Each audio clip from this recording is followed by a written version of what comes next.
Wednesday night, and that means it's time for the Lamar Thomas Show, featuring the greatest receiver in the history of college football. Just ask them, Lamar Thomas. I was born in Ocala, Florida. I moved to Gainesville to go to high school. Been recruited probably since the 9th grade, illegally, I might add, by the University of Florida. I still can remember Coach Solinger, Don Solinger, coming out to our practice one day. Here it is, this guy comes out in the University of Miami jacket, and I said, I can't believe that's Miami out here. And, you know, I wanted to go up and say, hey, I'm Lamar Thomas. And actually, I did walk up to him and I said, hey, Coach, I'm Lamar Thomas. And he said, I know. And that was the start of my relationships with the University of Miami. Another good block, and Toretto lays it out. Touchdown,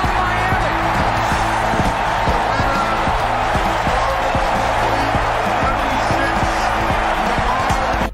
You come down here, you'll be on TV every weekend, dominating. I thought about it. I said, man, where do I sign?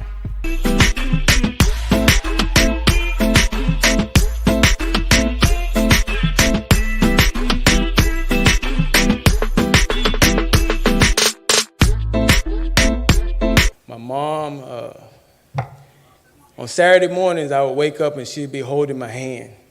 I thought she was the weirdest lady in the world.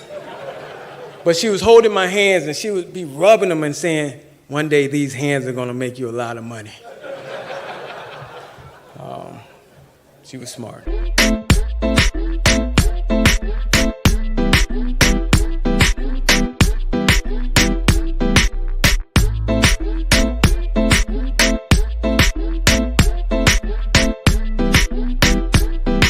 So now, here he is, the great one, along with co-host Gary Ferman of CaneSport.com, Lamar Thomas.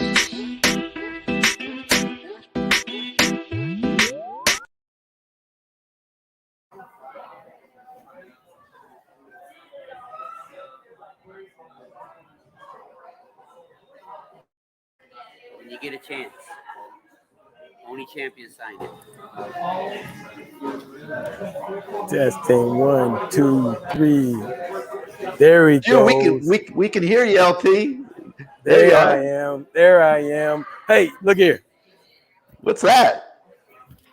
This is some of my free gear I got at the reunion, baby. Woo, we're gonna talk about that reunion. I definitely want to talk about that reunion for sure.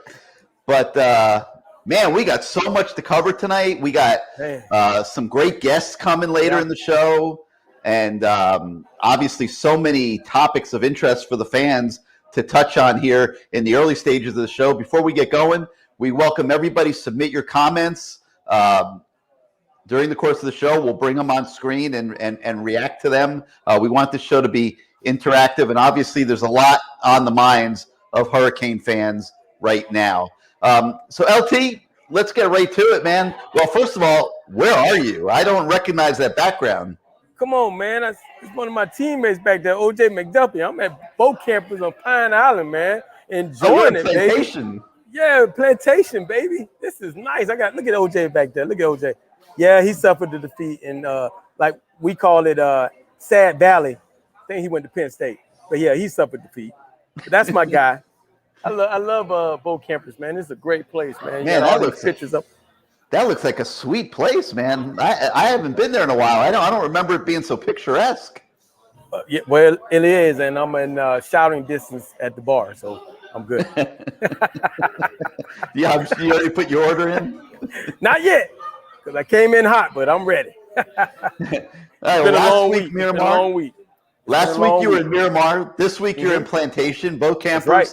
They have locations all over town. We encourage everybody to check them out, and you might even run into Lamar. Yeah, I mean, I'm gonna check out some wings tonight too. You love those wings. Yes, I do. All right, come on, man. Talk about. I mean, are we gonna start the show off talking about? Let's talk about the 30th anniversary. Come on, let's talk about that. I mean, all right. Go ahead. Let's start with the 30th anniversary. I'm going to tell you my opinion real fast. I didn't like what I saw. I don't feel they did you guys justice. They rolled you out to the middle of the field for a photo op. You had Dennis Erickson out there, a two-time national championship coach. You had Gino Torretta out there, a Heisman Trophy winner. And there was no microphone, no video. So, Lamar, on behalf of the Canes Nation and the U, I'm going to take it upon myself right now to apologize to you and your teammates that your reunion at Hard Rock Stadium Saturday wasn't made more special. Well, we appreciate that, Gary, and we appreciate that from all the fans. But just the fact that we were all together, and Coach Erickson was there, and some of those names you included, Chris T. Jones. I mean, just Joe Moore, Eric Miller. I mean, just the list goes on and on and on of guys. Warren Sapp, he's in the Ring of Honor. So Rohan Marley. I mean, again, it was great to see those guys. And yeah, we would love for Coach Erickson. Oh, yeah, even a video. How about a video before we come on the field? Because I don't even think a lot of fans even knew we were in the tunnel as per se, because we did come, I wouldn't say running out the tunnel. It was more like a slow crawl out the tunnel. Everybody was being very careful, because we know that if you fall at these older ages, it could have dire, it could be bad. So everybody kind of snailed it out. You got the hip you got to protect.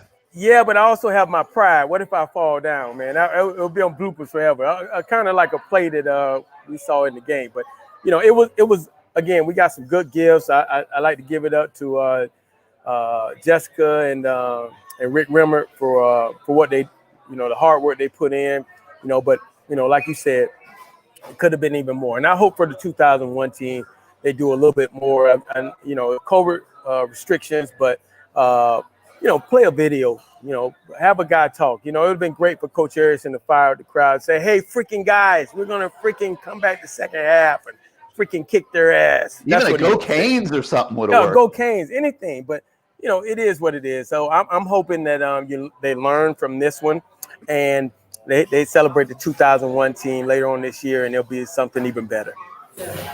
All right. So we got bigger fish to fry though tonight, I think. We did get a football. Hold on, bro. Look at my football. Yeah. Oh wow! Did everybody sign it? No, we were talking too damn much. We had the schedule on it.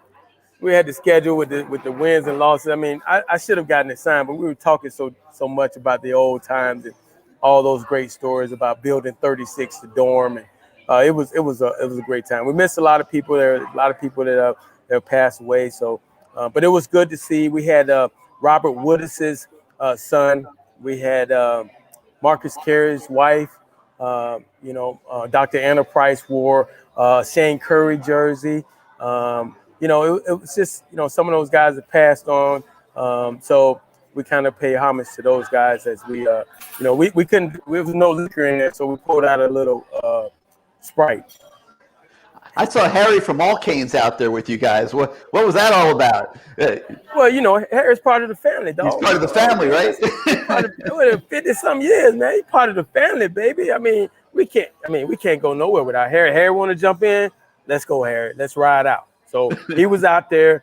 We had John Ruth, the bird, out there. I mean, he's part of it. But, again, the person that I really enjoyed seeing the most was Dennis Erickson, and getting an opportunity to talk ball with him in the second half. And him and I just sat there and watched and talked about what needed to be done. And it was great just to pick his mind. Man, what a great mind he has.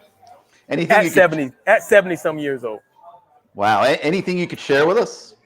I mean, no, we were just talking about the RPOs and what, you can't leave a guy free. And sometimes on those RPOs, the guy's unblocked. The quarterback can't hold the ball. He's going to get hit. And so as soon as he said that, guess what happened? The fumble.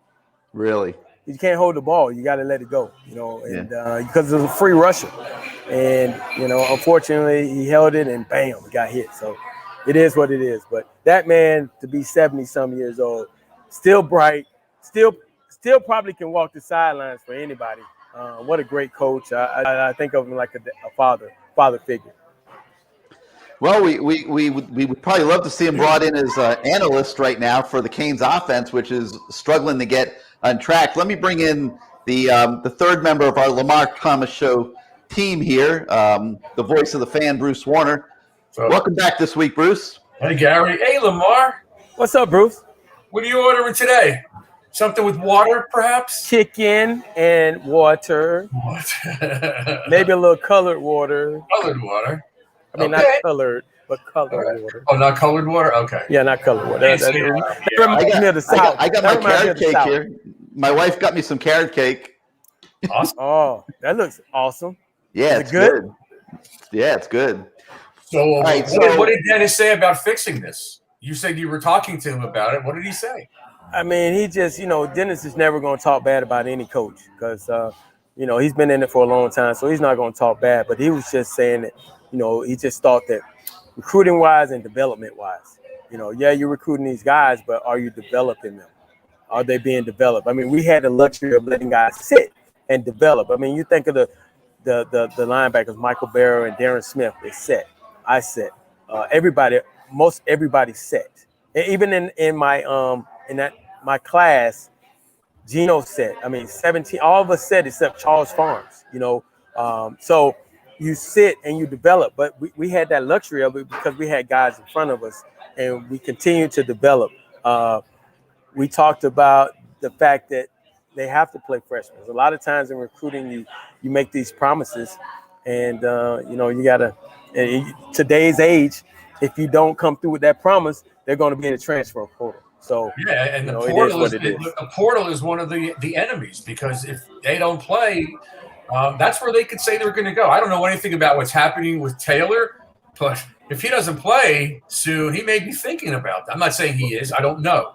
But I think he should be on the field. I think, Gary, you wrote some stories. You actually made some comments on CaneSport Live about it. Yeah, I have some sources up in Gainesville that told me that a representative of Leonard Taylor, whoever the heck that is, I can't figure out yet who the hell that is. I mean, well, he had a marketing agent that he then fired theoretically to go sign with the Rosenhaus agency. Mm-hmm. But nobody there really knew anything about a potential transfer to Florida. But the people in Gainesville insist that there have already been inquiries made about a possible transfer of Leonard Taylor to the Gators. And if he goes, I got to think there's a chance Brashard Smith goes with them, and they've got their high school teammates already up there. But I don't think we should sound the alarms yet. No. Leonard Taylor's going to play Saturday. So, I mean, I can't imagine him not playing in this game. So I don't think we need to sound those alarms just yet. But I think you guys are making a great point. In the transfer portal is a weapon now. And you got these kids, Lamar, and we might as well start with this subject. It was on my list anyway. You've got these kids that come in, like in the case of a Leonard Taylor, a 5-star recruit. Mm-hmm. He thinks he's playing right away. But, you've been around college football for a long time or whatever. It's not easy for a true freshman lineman to walk onto campus and after a couple months be ready to play college football. It's not easy at all. I mean, you imagine when he was in high school, he was blocking probably someone he outweighed. Or, now you're getting into college and the guy's much more mature than you, probably weighs more, has more savviness. And, I couldn't have played as a true freshman. I'm just saying, back in the day, I could not. And I'm sure a lot of my teammates could not have played as a true freshman. It's unfortunate that, and I'm not saying this happened, but when these guys come in as 5-star players, they're basically thinking they're going to play because that's the way it was in high school. And, I was always careful in recruiting not to promise playing time. I was asked by a coach in Gainesville, the head coach, who I recruited against when he was at Mississippi State.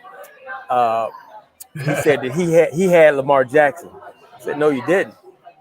He said, yeah, I had him. If you guys promised him that he would start. I go, I never promised him he would start. And I didn't do that. I promised him, I told him that he'd come in and compete and he should win the starting position, but you lost him actually because you had Dak Prescott. That's the real story why you lost him. He wasn't coming to be a backup at Miami or Mississippi State or anywhere. He wanted to start and we gave him an opportunity and, the rest is history. But you have to be careful when you're talking to these kids, because these parents are listening and they'll hold it over your head.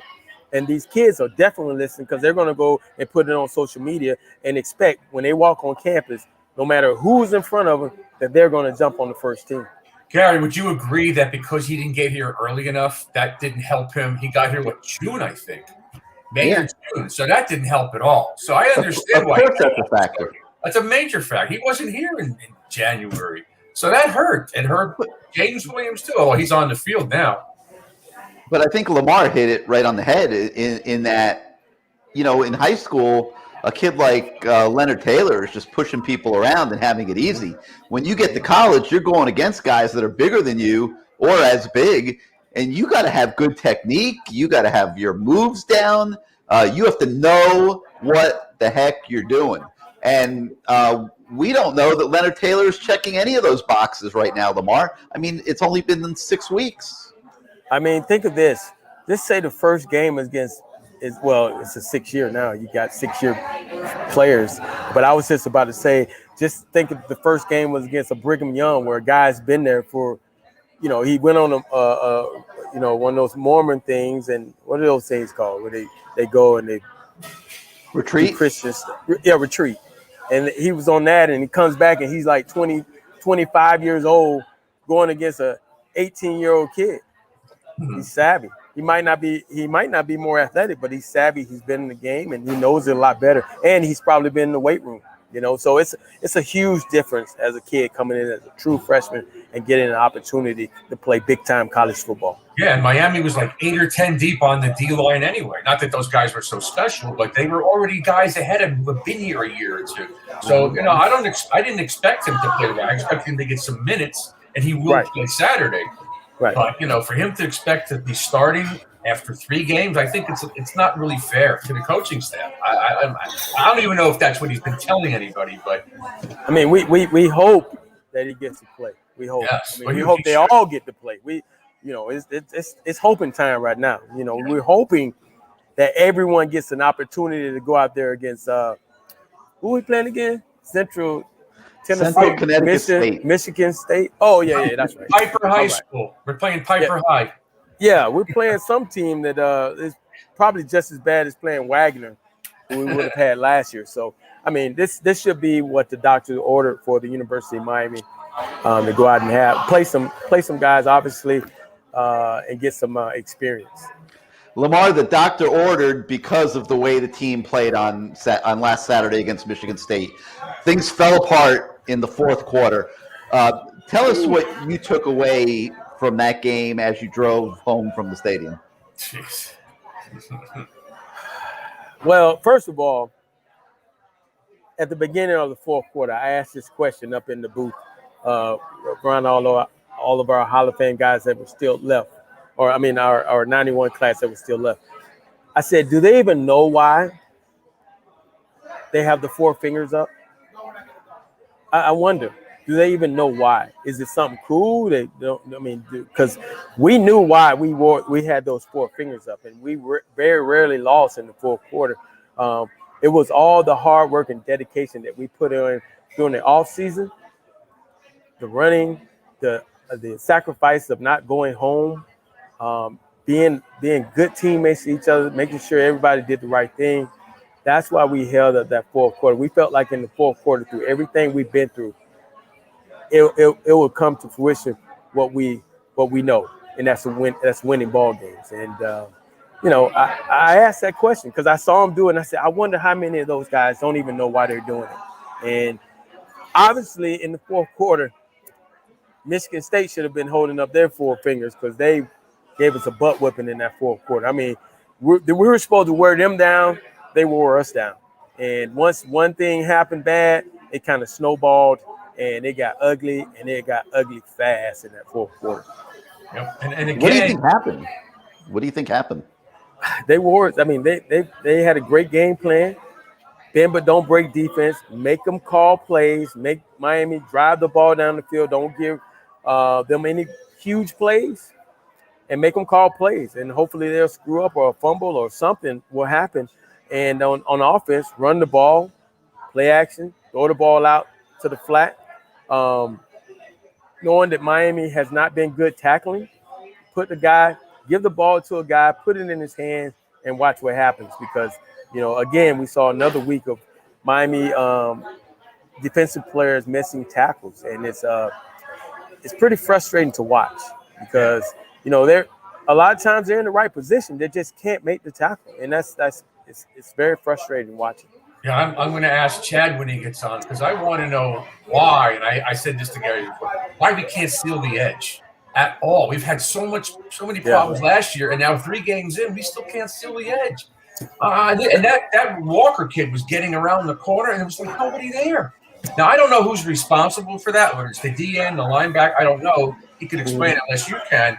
But that's an obvious flaw. They just can't steal the edge at all. Well, I want to go really quick back to the tackling. Okay. I had a tweet this week that said, they're out there practicing tackling donuts. Hell, I ain't seen no donut on the field yet. I remember when we were freshmen and walk-ons were tackling dummies, and we made the defense better because they tackled the hell out of us every day, full pad live, and we gave them a look, but we earned it. We felt like, hey, we're only making this team better. Now, times have changed. They're tackling donuts. Maybe you're saving it from injuries. I mean, it was part of the game. Injuries are part of the game. But I just don't see, a donut being the same thing as a person. Donut's not going to bounce off and do spin moves and all that other stiff arm. But, I mean, that's what they practice. They got it, I saw it online. They were practicing tackling donuts. So, to each his own. How about tackling some of those freshmen and walk-ons and, make those guys earn their money? Yeah, and we also saw Lashley make a comment, like we've been talking about it for a long time, and on the CaneSport Live, I guess for years, about why aren't the ones going against the ones, and they decided that's what they're going to do this past week after the Michigan State game. Now they think of that? I mean, we went against the ones. Of course you guys it was competition. It was we relished in it. I mean, that's you do good against our defense. We had a thought process. You do good against our defense, they're not going to stop us. No, this team, the other team's not going to stop us because they know what we're doing. They're good. We know what they're doing. We know it's cover 2. We know it all day. 2 and play it. Here we go. And we know that, hey, Gino's going to try to throw it in there in the crack, and Darrell Williams is going to come off the hash, and he's going to try to blow your head off. You got to make the catch and keep the chains moving. And we get down, and then we'll give it to Greedy Steve, and we'll plunge in, and we'll celebrate, and they'll get mad, and it'll be great in the locker room. You got to go ones against ones. You got to find out. You can't go ones against twos. You can't go ones against threes. I mean, yeah, in the look part of it, where you're servicing the look squad, yeah, you can have some threes out there, maybe fours. I mean, everybody, Bobby Petrino, he loved in practice seeing success. So we went against the threes and the fours, but he wanted to see things work. He didn't really care too much about going with the ones, but he really wanted to go with it. He loved the fact that things worked in practice, and if they worked in practice, he was going to call in the game. But, I've always believed that you got to go best against best to see how good you really are. All right, so a guy that I really feel for Lamar is Gervin Hall. And it's one thing to not play your best and whatever. It's another to have an experience like what he had the other day on that play that ended up going viral all over the country on ESPN and everywhere else. Let me play it real quick, and then let's talk about it. Down in the U, and no, the U is not back. Peyton Thorne throws it to Trey Mosley. Looks like he's going to be tackled, but Gervin Hall Jr. decides to go for the blocker instead of making the tackle. Are you kidding me? As a defender, we got to get our name in the paper. We have to make tackles. This is one reason why the U is not back, because instead of the U wanting to make tackles, they want to go get blocks. Hey, Gervin Hall Jr. Come on, man. Dude, that's the come on, man. Are you kidding me? Go make the tackle. Wow. Well, first of all, you got a guy that's commentating named Booger. I mean, right up in my nose. You know what I mean? Like, what the hell? What the hell is that? I mean, he's been a Miami hater ever since I known the guy. So he been waiting on us to make dumb plays like that. You know what I mean? So, Booger. Wipe my nose with the guy. I mean, as soon as I heard that voice, I said, what the hell? But, yeah, it was a play. I don't know what the kid was thinking. Has he been able to come out and say what he's thinking? Because No, I was with Tyreek, and he kind of explained it to me. You know, he thought that the guy was going to go outside, right, and cut outside. So he's making him cut back. So he was taking out the blocker, okay, and being physical and taking away the outside move, and then the kid cut inside, obviously, and somebody missed the tackle. I mean, okay, I can. Well, he had the best angle. He was right there.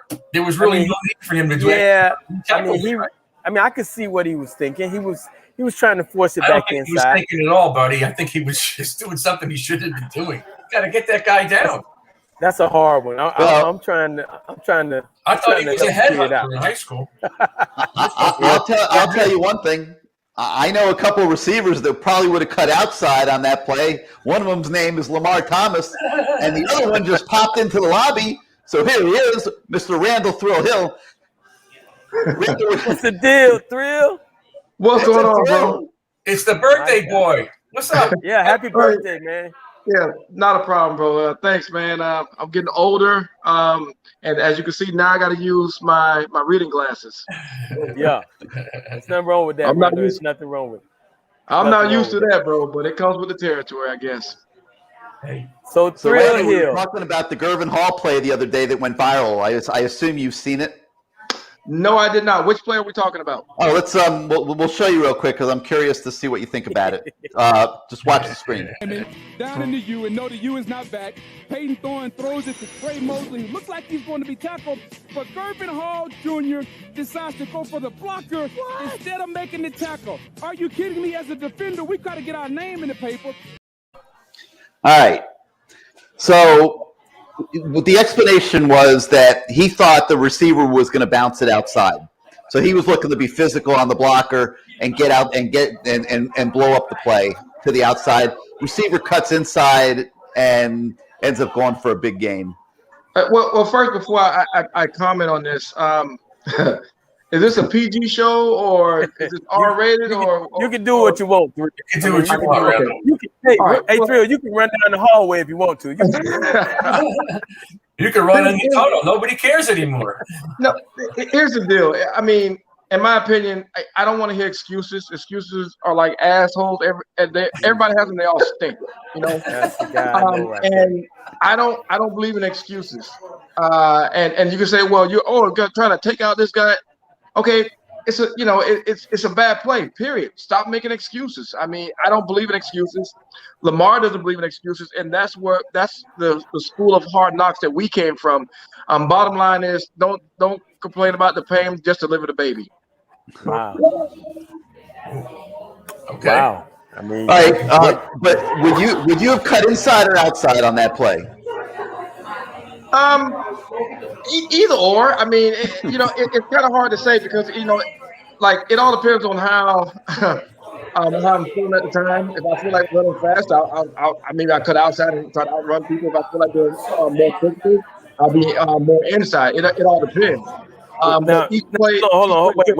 Wait, Randall. First of all, we're talking to a guy who dreamed of running with cheetahs. Okay, so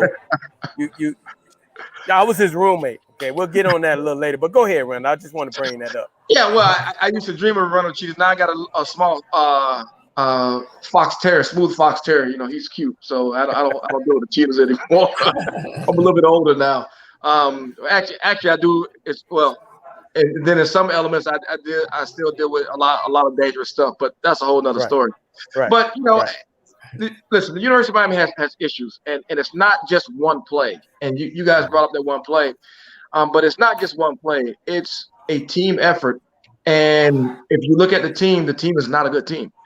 I heard a couple of guys the other day, a couple of media guys talking about, well, if they do this, they can probably win the Coastal, and yeah, they have a good shot at the Coastal. And I was like, stop playing. Don't. The worst kind of deception is self-deception. Don't tell me about, you can win the Coastal, and dude, that ain't gonna happen unless you are gonna take care of the X's and O's, unless you're gonna have the proper game plan, unless you're gonna have the proper coaching and the proper execution. You can forget it for the rest of the year.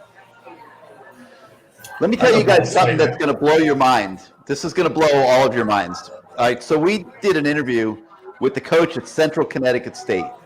And he's obviously watching game film, getting ready for Saturday's game.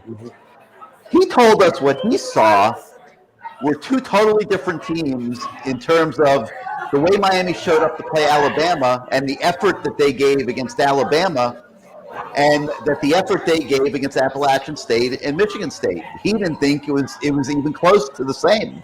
And it was really like startling to hear an opposing coach be so candid with us about his film study. But, you know, he was saying that's something that he imagines that Manny Diaz and the staff are trying to correct, because he thought it was pretty clear to him that there was an effort issue in the last two games. And I was stunned to hear it. Well, I think that a lot of coaches, and Lamar will probably sustain this statement I'm getting ready to say. They're going to say what is needed to say to their players to get them ready for the game. And I can see the coach going and saying, "Hey, listen, well, you know, this is a very good team, and you know they just didn't get a lot of effort. You got to be careful. You got to be prepared." That's the whole nonsense. University of Miami right now is not a good team, period. And I mean, if you look at even, you know, how they played, not this last game against Michigan State, but the one previous to that where the camp in the stadium got all the press. App State. Yeah, Appalachian State. So what was the problem? And with that game, how come that coach didn't mention that game? You know why? Because he wanted his players to not worry about what happened with Michigan State, but to say, okay, well, they gave a lot more effort, and that's the team that you're going to get on Saturday. So bottom line is, you know, he's saying what is necessary to get his players prepared. Yeah, you know, Randall, there's so many mistakes. There's so many areas that we've sat here for a couple of weeks and just picked on things. It's not like the quarterback got hurt. The backup came in and we just lost the game. There's so many things that are wrong. Offensive line, tackling, not being able to seal the edge, guys dropping balls, DBs taking bad angles. There's a litany of things that have to be corrected. So I don't disagree with you. I don't know what's going to happen, you know, but they got to fix it. I don't know how you can fix it. It's 3 games in. What did they do for 8 months? Well, I mean, this season it is what it is. But moving forward, let's start at the top. Okay, I mean, it doesn't start at the field. Go all the way to the top. Who's making the decisions? Who's making the coaching decisions? Who's more in charge of recruiting? I mean, I think bottom line is the alumni and the boosters need to be talked to, and you need to have the right person making the calls all the way across the board. All the way across the board. I would love to have an athletic director who carries a lot of weight. I would love to have an athletic director who people are going to sit back and listen to. I mean, Sam Jankovic made decisions, and he stuck by those decisions. He didn't have someone telling him what to do. So, you know, sometimes I speak in code, sometimes I don't. I'm trying to be a little bit more politically correct, but this starts at – stop laughing at me, man. This starts at the top, and and that's the person who's actually should be held accountable for making all these hires.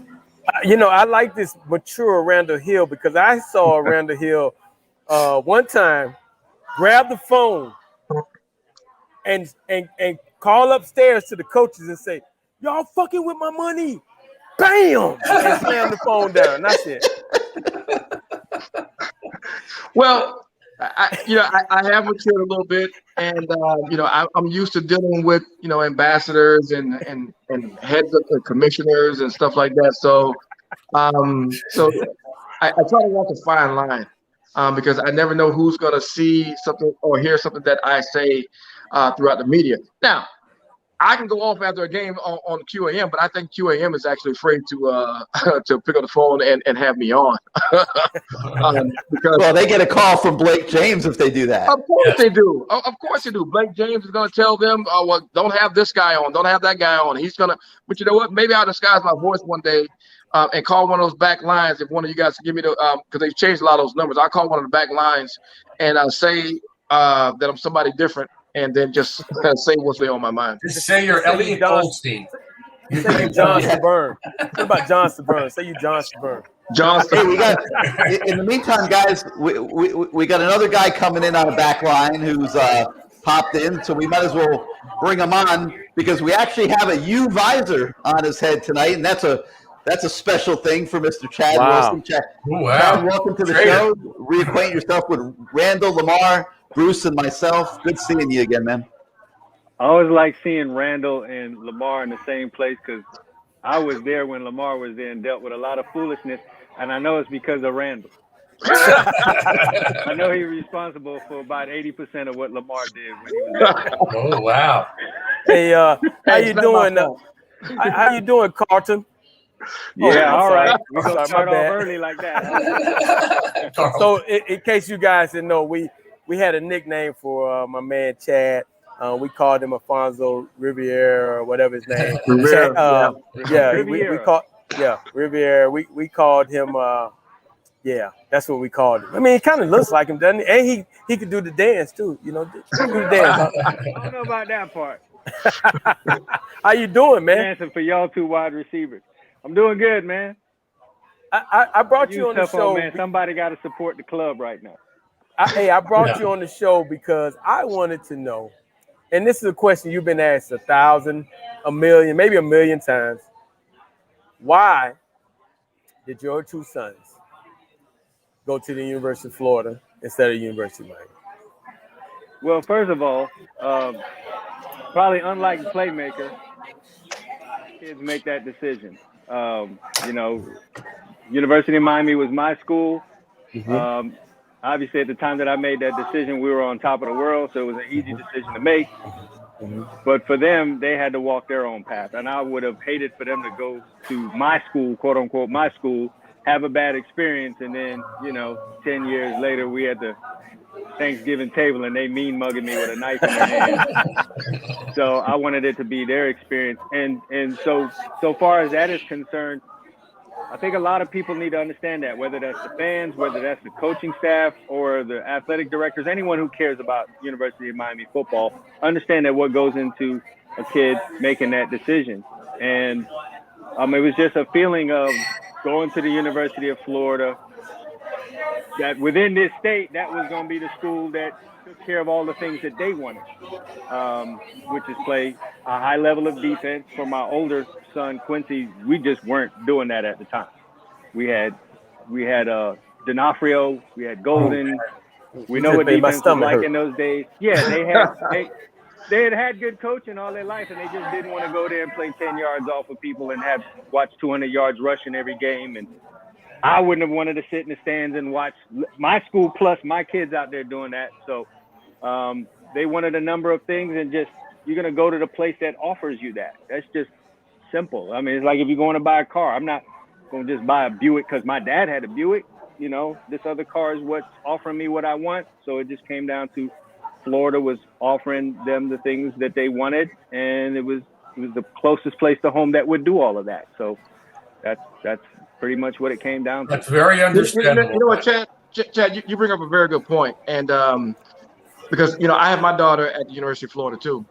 A lot of people don't know, and I support the University of Miami. Let me say that first and foremost. My parents did their postgraduate degree there.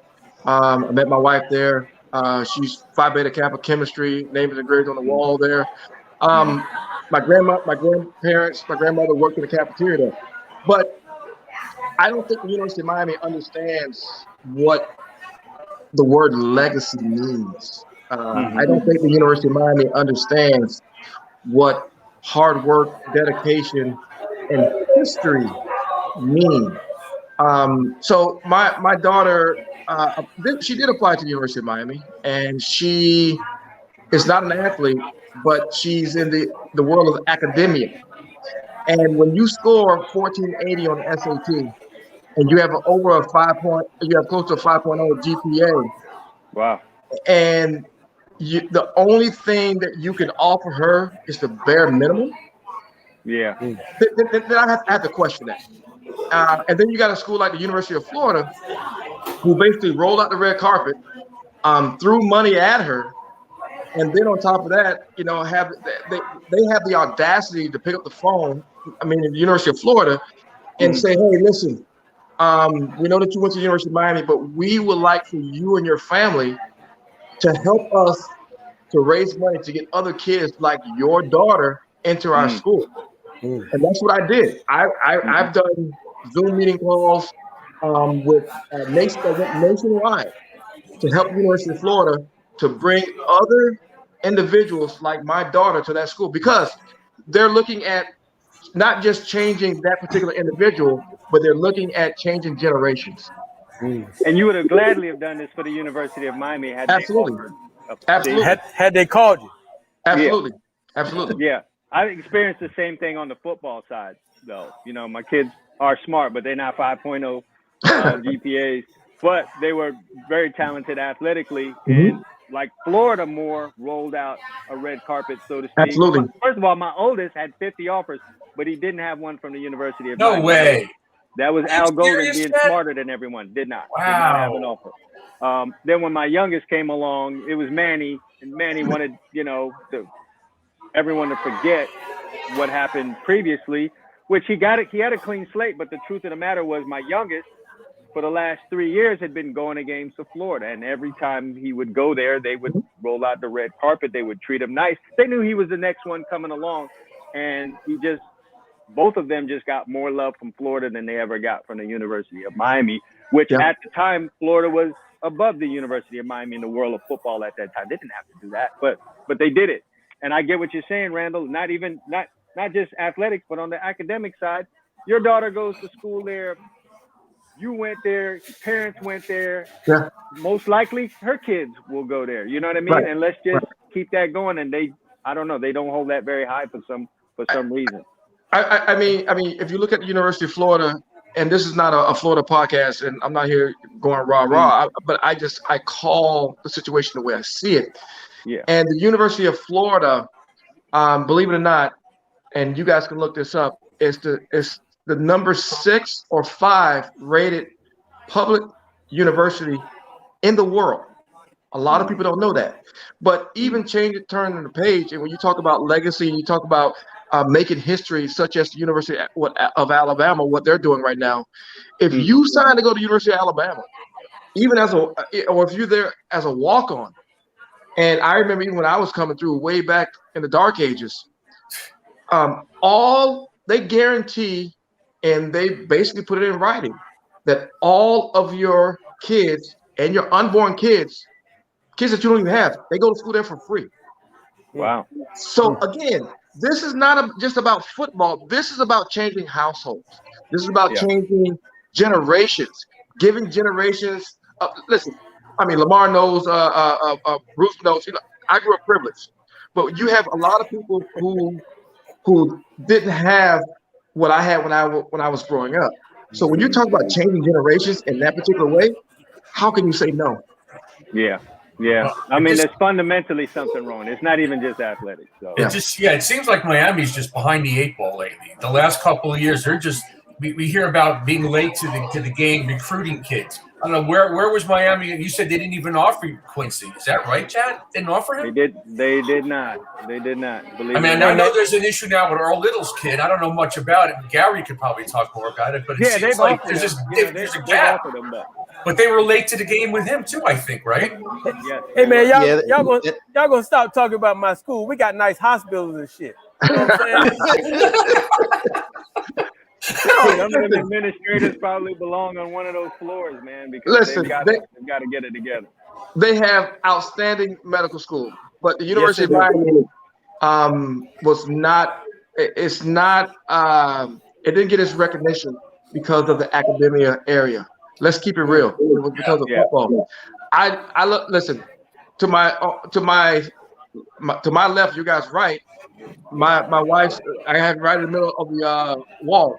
That medical degree helped pay for all this. Yeah, I have no problem with that. I have no problem with getting paid. But you know what? What are you doing for the community? Instead, are you guys really? And I'm not trying to knock the University of Miami, but are you really trying to tell me that you are getting a $70,000 a year education? Oh, okay, where's this money going? I mean, you need to have more former players who've actually built legacies there to have a little bit more say-so as to coaching hires, even players coming in, and even who's around the university. Because when I talk to a former player and they say that they were on the sideline, and then you have some individual, let's just say an angry individual, looking at him and say, "Oh well, they let anybody on the sidelines today." But you know what? If this dude hadn't did what he did, then you wouldn't be here on the sidelines. So Of course. let's just keep it real. Yeah. I just think they're not all in on football. And to be honest, man, listen, I don't know how you two guys feel. I feel like it has always been a struggle. I feel like it was a struggle even when we were winning with administration. They never really wanted the fatigue. They never wanted you shooting the guns in the walkway. They didn't want Lamar taking the helmet off because they were worried about image. But look at you two guys. We're all very successful people. That was just us on the field. You know, if you go to a movie, that's not really Robert De Niro. He's not kicking people when he goes out to dinner on the ground. We were acting. We had 3 hours to do our thing on the field, and then we were business off the field. So I think they need to stop worrying about that kind of stuff. Hey, Chad. Really just invest back into the football team. Chad, I'm glad you brought that up because this guy, Randall Hill, he was nothing like the guy we saw on the damn field. Nothing. I know it. I got a chance to room with him, and I was like, what was I, like a redshirt freshman or something? Yes. And I said, man, this dude finna be off the chain. I know he finna be off the chain. He is the most boringest person I've ever met. Good Lord, have mercy. I am. He reads at night. Don't want to go nowhere. I'm like, yo, man, party down the street, dog. I'm good, bro. I'm good, man. Absolutely not. People wait really on my girl to come over. But it was the persona, and it was, even Jimmy Johnson, would tell you, let's win these games, go to class, and he would handle everything else. Bring home these wins. You don't have that same type of. Now, we went to class because Jimmy Johnson would send his coaches to your class to make sure that you were in class. Yeah. And Lamar's right about me. I mean, listen, I'm very laid back. I'm very conservative. And that's because of how my mom and dad raised me. It's yes, sir, no, sir, yes, ma'am, no, ma'am, which I do the same thing with my daughters. And my mom, she always taught me, hey, listen, don't bring any dumb women to this house. So bring someone who's smarter than you because you're going to need it. But so it's not the persona on the field. It's how you conduct yourself as and I tell a lot of young kids this. First class is not where you sit on the airplane. First class is who you should be having people, how you represent yourself as a first class person. Yeah. Hey, Chad, I need some real talk from you, man. I really do. I get asked this question at least 20, 30 times a year, and I don't have the answer. You do, and I know you do. Miami has a problem in American Heritage. And they've had a problem at St. Thomas, but they have a real problem in American Heritage. And that school is producing way too many top-of-the-line football players to have a problem there. What is the problem, and how do they correct it? The problem at Heritage is the same that you have with any top recruit that's in the whole state right now, but namely South Florida. They are... If you go to American Heritage, whatever it is you got to do to go to American Heritage, if you're the parents, if you've got the money, then you're stroking a big fat check. If you don't have the money, you're doing a financial aid, you're doing a little work on campus. The same attitude and mindset that makes you go to Heritage over your local public school, and the same mindset that makes you go to St. Thomas over your local public school, is that you want the best for your kid. So when it comes time for college, it's the same mindset. So if Miami's not considered one of the best at the time, these people with that same mindset, it's just not going to lead them to Miami. It leads them to Alabama. It leads them to Clemson. It leads them to other schools that are it right now. They don't just turn all that off now when it's college. There's not going to be an allegiance now to the University of Miami. They went to these private schools for high school because they want the best for their kids, and the kids have been trained to want the best for themselves. So that's where they go to when it's college time. University of Miami was on top of the world right now. If it was 1991, they wouldn't have a problem at Heritage or St. Thomas. The kids would just go from these schools straight to the University of Miami, but they're going to Alabama now. And that's just really what it is. Alabama and these other schools are offering the best. And why would I settle now? You know, I went through everything I had to in high school to get the best for college, and anything after that. And that's really what it just boils down to. It's not specifically a Heritage problem. It's top recruits problem. And also, but I had lunch with Mike Rump several years ago, and he was telling this story that just blew my mind. He said, you know, there was everybody we knew, these coaches were coming in. So Urban Myers showed up. Mm-hmm. Miles showed up. Mm-hmm. Jimbo showed up. I don't know, one or two other coaches, but they never saw Al Golden. And he was like blown away. I couldn't believe what he was telling me. All these guys were there. Hey, coach, look who it is. Look who it is. Oh, my God. No Al Golden. How could that happen? But it's a true story. Classic, too smart for his own good. Yeah, too smart for his own good. He just really outthought himself on a lot of things, and recruiting was one of them. Made a lot of mistakes in the recruiting area. And he was an experiment, and I'm just tired of us doing that at that position. Let's stop experimenting. We know what works at the university. We know what we need. Mm-hmm. Pony up and get it, because every time we prematurely fire a guy, which means before his contract is up, we've got to pay money to get him out. We got to pay money to bring someone else, and then we just get hit with the story of, well, it's going to cost so much to get that guy. Yeah. So we're like building up a big bill on the credit card. They've boxed themselves in. It looks like they're boxed themselves in now. I don't know if they can get out of this. Do you guys have any ideas as to how they can get out of it? People want Mario Cristobal here. That's exactly what I was going to say. Yep. Barry Jackson did a really good job breaking it down as to just how much it would cost to get him here, and it was somewhere around $50 million. Yeah, I don't think it would be that much. They're not going to do that. They're not going to do that. No, it wouldn't be that much. It wouldn't be that much. Those numbers were off. Listen, even if it's 30, I'm wondering if the school would do that. You know, they have to, Chad. That's the only way that they can solve this problem. And not necessarily. You can also think and consider, and I know this is going to sound crazy, but you can consider a Rex Ryan. You can also consider a Marv Lee, not Marv Levy, the former coach of the Cincinnati Marvin Lewis. Mm-hmm. Because what will happen with that is you're not going to spend as much money. They're trying to get their foot back in the football, but you're going to be able to show, and we all know this, all these kids are not really, most of these kids are not necessarily thinking about college football. They're thinking about, okay, I'm going to the show. I'm going to play professional football. Yeah. But so if you bring in someone who has that direct connect, you're going to give them the image that, oh, hey, you know what? I don't have to go to Alabama to get to the NFL. This dude already has a connection. Maybe I should give this a shot. But I think the other thing is, I don't necessarily think that you should go after 5-star, 6-star, 10-star recruits. I think, and I've said this many a time, yes, you have to have individuals with talent. But I also think that you need to have individuals who have the drum major instinct, meaning the want, will, and or desire to lead, to be the best. And that's what we had back in the glory days. You had guys who weren't necessarily highly recruited, but you had guys with great work ethic. You had guys who refused to lose. You had individuals, if the score was close and the University of Miami won, we took it out on ourselves in practice because you didn't win by style points. You want to blow somebody out. You want to get all you want to cover the point spread because that's what the guys wanted to do. You're not recruiting those type of guys now. You're recruiting these guys who are already prima donna. Hey, hold on, bro. I ain't know nothing about no point spread. Hold on, dog.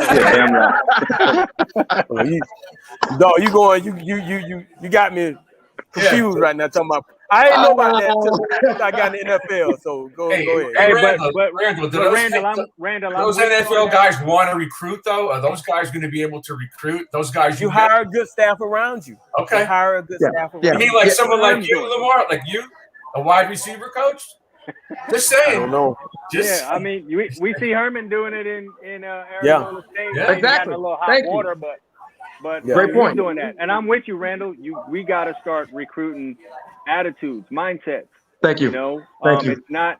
I've obviously coached, and I'm in the training business. I've seen guys that are 5 stars that they got pushed into being a 5-star. They're 6'5". Yep. So someone said they were a 5-star, and they're like, all right. Then you got guys that want to kill the 5-star, and we got to get Exactly. those guys. Those are guys Thank you. we got to get. It's Exactly. We got to start recruiting an attitude, a mindset. A 3rd and 40 don't mean a damn thing. We gonna get what we need to get. You know exactly. what I mean? It's whatever the score was, Lamar, when you ran past Clifton Abraham for the touchdown. It's that. I remember us having like a little alumni get together. Somehow this came together. It was Florida State and Miami, little alumni get together weekend, whatever. And one of the last things we did was have like a basketball game. And I'll be damned if the game came down to the end. Roland Smith, who I didn't even know who probably couldn't, came down there and banged the 3. Gave us the lead. They go down on their end, and Florida State, I forget who the hell took the shot, missed the damn shot. It clinked off right. It clinked off right? Right. It missed hard right. But it was just an attitude, just winners. We got to recruit winners. We're not going to be able to compete on facilities. Man, I saw the game. I saw the equipment truck for Alabama when we were going to play them a couple weeks ago. And I'm like, their damn equipment truck is way better than ours. So, I mean, they got us beat on every level when it comes to where the money is spent. But you know where we could beat them, especially down here in South Florida, is just recruit kids with a better attitude than everyone else. And they'll figure out ways to get it done. Okay, Chad, I got a question for you. And this is just from my years of experience coaching. There are a lot of coaches, I say, that don't want to deal with South Florida players. They don't think that our guys are very well coached because we got the science teacher coaching and, you know, people getting stipends where you go to other states. These guys are coaching, making a salary. So they don't think that these guys are being well coached. So they don't even want to go to Florida. They think it's a headache because sometimes you get a kid that, you know, he comes in, you know, or he's looking 6'3", 195, and he ain't eating. He ain't doing. He just working out and he just running. He playing different sports and he running the streets. And you lucky if he's 195 at 6. Yeah. They're probably 170 like you were, but if that. I wasn't gonna say that. No, you know what? That's another thing that is plaguing us down here. Our kids aren't getting coached in high school. Major reason being you don't pay coaches down here. So our really good coaches are going to Georgia and going to Texas and going to these other places. So you're not getting the greatest of coaching. The kids don't love the weight room. You know, unless you're at one of these private schools where you have a weight room, you've got a legit program and the kids are on some kind of legit weightlifting program, they're not really getting that. So they don't love it when they get to college.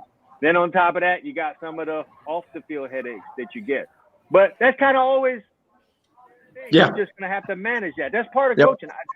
These coaches nowadays want the kids ready-made. They want them already skilled. They want them already with all the full knowledge. And they don't want to have any off the field problems with them. Man, that's not why I got into coaching. I got into coaching to mold men. So you're going to have some deficiencies. We're going to fix them. So you're going to have to do a little bit more work with a South Florida kid, but the payoff is a lot higher. We've got the best athletes in the country. Speaking of a payoff and a great athlete, I mean, Randall Hill, you came into the University of Miami as a DB. Yeah.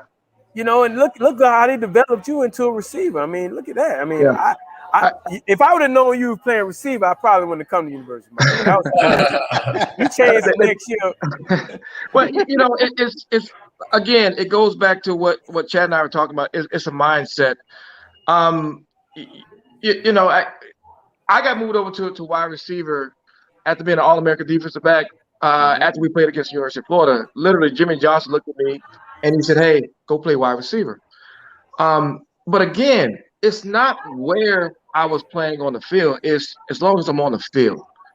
And you have to have the mindset that you are going to refuse to lose.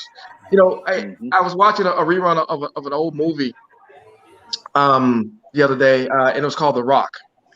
And Sean Connery is talking to Nicolas Cage, and they're talking, and then Nicolas Cage goes off and he says, "I'll do my best."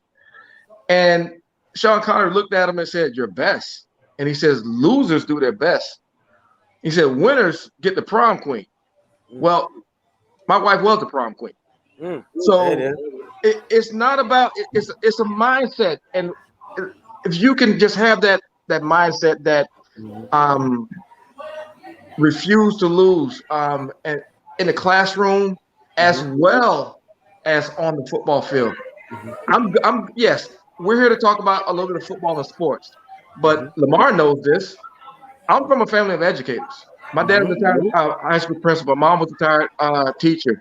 My uncle was the area superintendent, actually assistant superintendent of Miami-Dade County Public Schools. It's about education. I told y'all he was reading all the time. I told you. Man, it sounds like he didn't have any choice. Damn. Yeah, I mean, listen, and you're right. Chad, you're right, because I wanted to leave my junior year. And the same way I got to the University of Miami, my dad looked at me. My grandfather passed away, and he says, "Son, you're not at school to play football. You're at school to get an education. You are going to be the first one in your generation, in our family, to get a college degree." And I looked at my dad and said, "Yes, sir." And then he says, I said to my dad, I threw everything at him. I said, "Dad," I said, "but what if I get hurt?" He said, "Well, I'll take out an insurance policy. You're good."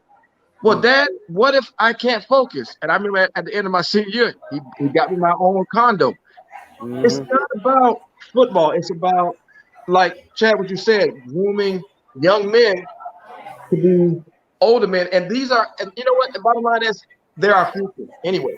So let's get the grooming the right way. So now, Randall, you guys, and Lamar and Chad, you guys had leaders on your team.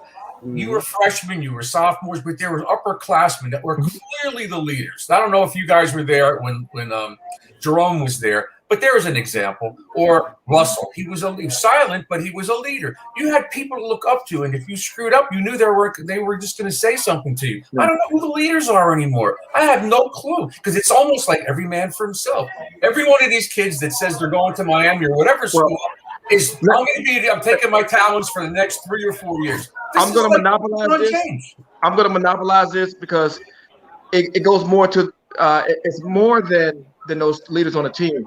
We were afraid of the guys who just left, who would come back and watch practice. Okay, as opposed to we're not allowed out there right now. That's right. And you see them in the club. Right. I came in 87. He's always partying, no matter what he's doing. He's doing a show, and he's still partying. I came in 1987, and the guys who had left, Jerome Brown, Alonzo Highsmith, all these guys were standing there just to watch the 40. And I saw Alonzo Highsmith and Jerome Brown talking to Jimmy Johnson. And Jimmy was asking him, well, who's going to be my fastest guy? And then Alonzo, who I was the first person who Alonzo Highsmith met when he came to Florida, he used to live right in front of me. I was in middle school. Alonzo came over to me, and he says, hey, listen, Coach Johnson just asked us who was going to be the fastest guy. And I told him you were. And I said, okay. And he looked at me. He looked at the shoes. I had some high-top cleats on. And he says, you going to run the nose? I said, yeah. And he looked at me. He says, you better be the fastest because I put my name on it. I mean, when Jerome Brown is standing there like this, and I'm like, oh, shit. Yeah. They're serious. I'll give you some insight on that. I came from Long Beach State. Mm-hmm. So the biggest thing I noticed from Long Beach State to Miami, outside of the talent, was just how the players held the other players accountable. Mm-hmm. And my biggest lesson on that was opening kickoff, 1992, Florida State, Miami. I run down there. I missed the tackle on Tamarick Vanover, touchdown, opening kickoff. I'm walking off the field. Who's meeting me out by the numbers? It's Mark Caesar to punch me in my chest, pull me by my face mask, and tell me to get my shit together.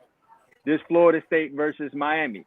I wasn't worried about that phone when I got to the sideline. They couldn't tell me nothing upstairs. Yeah. I was more worried about these guys that were around me. We held each other accountable. Yeah. So when it came around to my senior year, I was passing that on to the next guys. I don't know if or when that fell off. It obviously has. And you're right, Randall, to be at practice, whether that was in the springtime or in the fall, and have those guys standing off to the side, making sure you upheld the standard. Now, I was part of the team that lost the streak.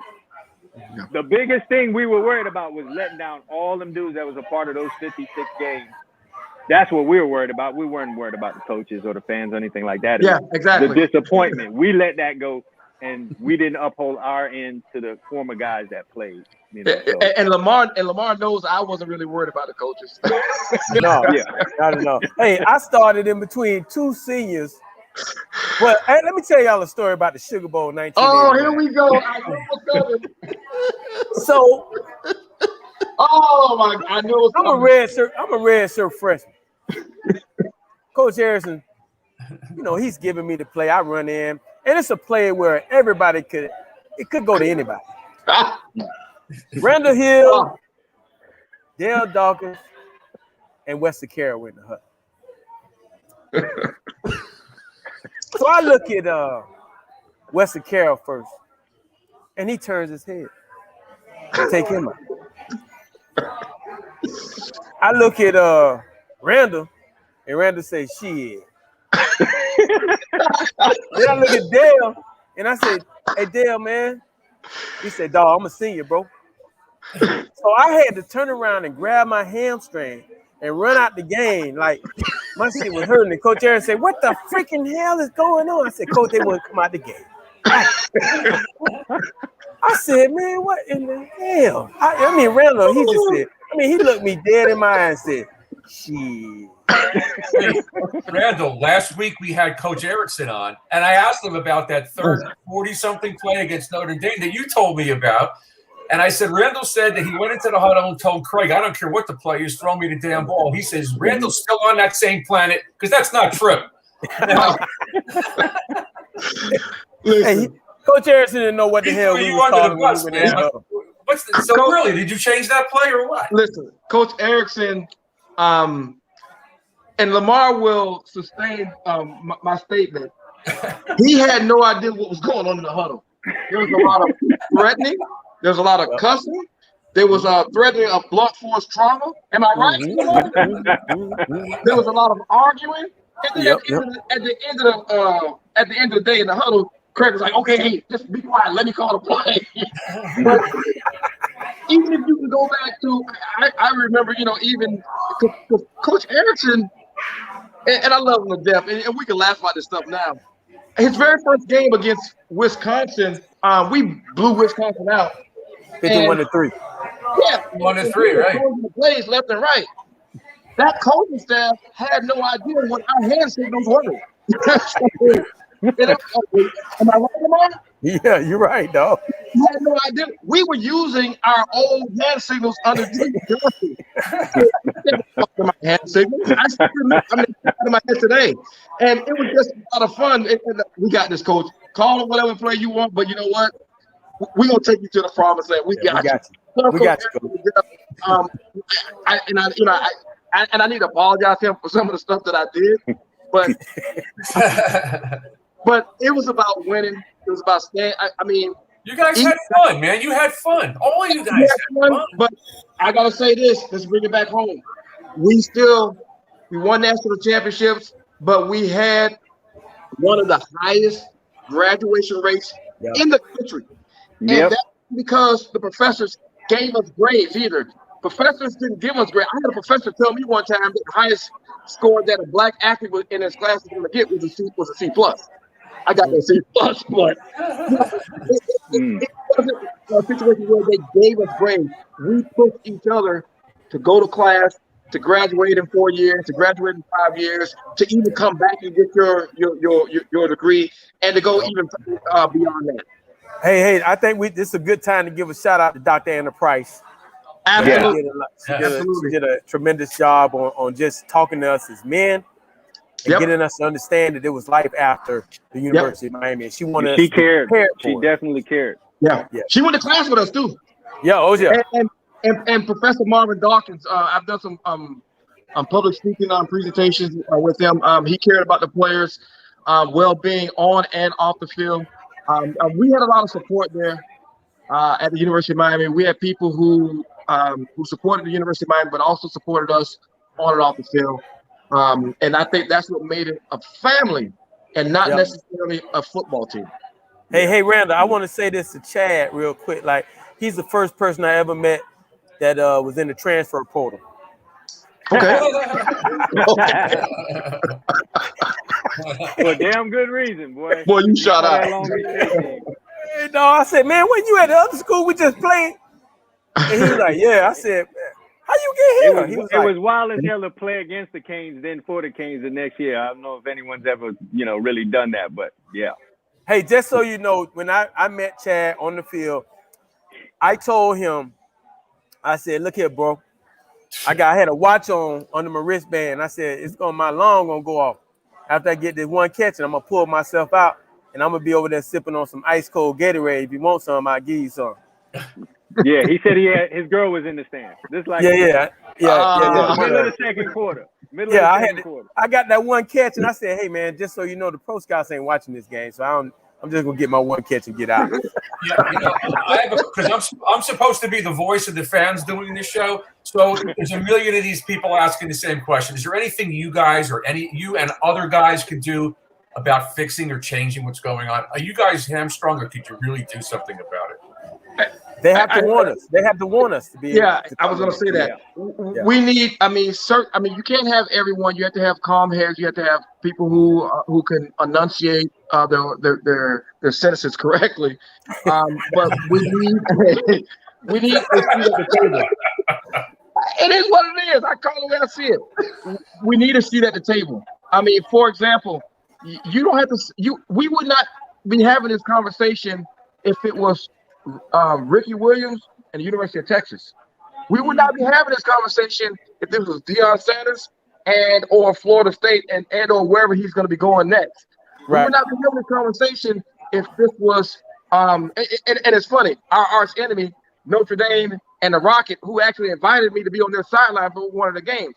They won't even have that at University of Miami. And a footnote on that, think about it. Several years ago, when they were letting players on the sideline, they didn't let me on the sideline when they played against Florida State, but out of respect, Florida State let me on their sideline. So I remember that. Yes, I remember that. No. True story.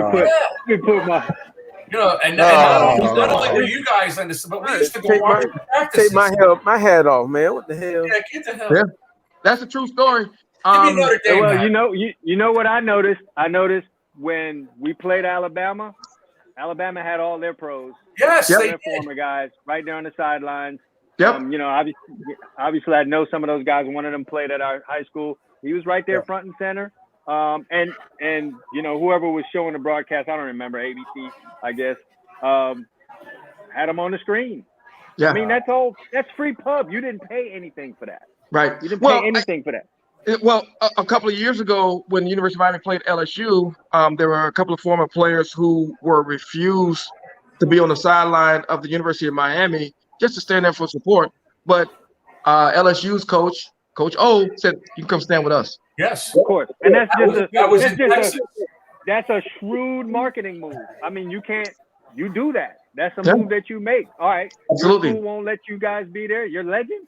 Come on over here on our That's side. embarrassing. I'll show you how we treat guys. That's embarrassing. That's something that you do. Hey, last year there was a booster willing to put up $300,000 a year to pay the salary of Alonzo Highsmith to come back and be in the athletic department and theoretically set up an NFL scouting operation at the Heck/Schwartz Center. And Manny and Blake rejected it. They wouldn't take the money. And I don't think Alonzo's bags. He was ready to move in. I don't think the school wants that. I don't think the school wants football to be big time. I don't think that's what the school wants to be known for.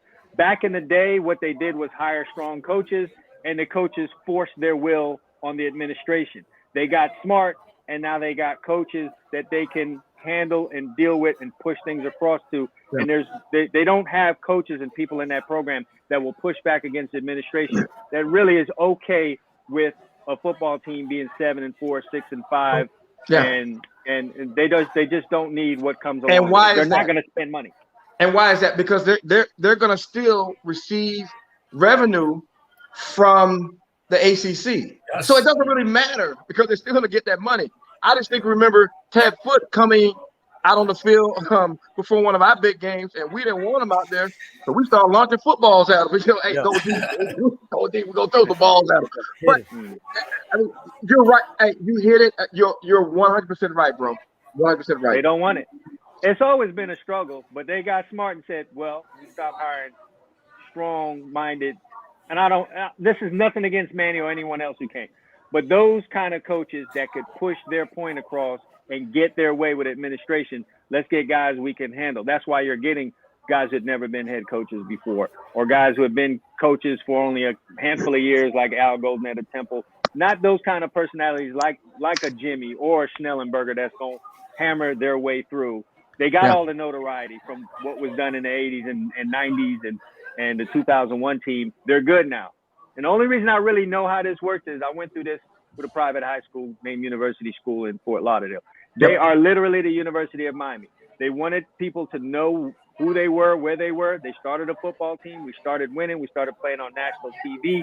People found out, oh, there's a school over there by Nova. There's a high school there. They started getting their enrollment up. And once they did that, they were done with football. It was okay to just be mediocre. We don't really need you guys here. They got the head coach out of there. The head coach is now at St. Thomas. We're fine. Everyone knows it. It's like having a marketing campaign when you start a business. And once your name's out there and we just got word of mouth, we can stop spending money now. Everyone knows who we are. We don't need it. Well, if they don't care, why should we care? If they don't care, because we lived it, we played it. Our heart and soul is there. So I know. To sit there and watch Michigan State beat us by 21 points. Michigan State. I know. Come down here and beat us by 21 points. Not to mention all the texting calls you get from Gator and Florida State homies that you might have. Well, not Florida State. Not Florida State guys. Florida State's in real trouble. Well, not them. No. Yeah. They had their time. Yeah. But Dale Spare hitting my phone, calling us busters. And he ain't wrong. Yeah. It hurts. And then they have the audacity to pick up the phone and call you and ask you for money. Yep. Yeah. It ain't gonna happen. It ain't gonna happen. And one of the biggest letdowns that I've heard and that I've inserted, and Lamar, you will co-sign on this, is how they handled the situation with Russell Maryland. Oh man, yeah.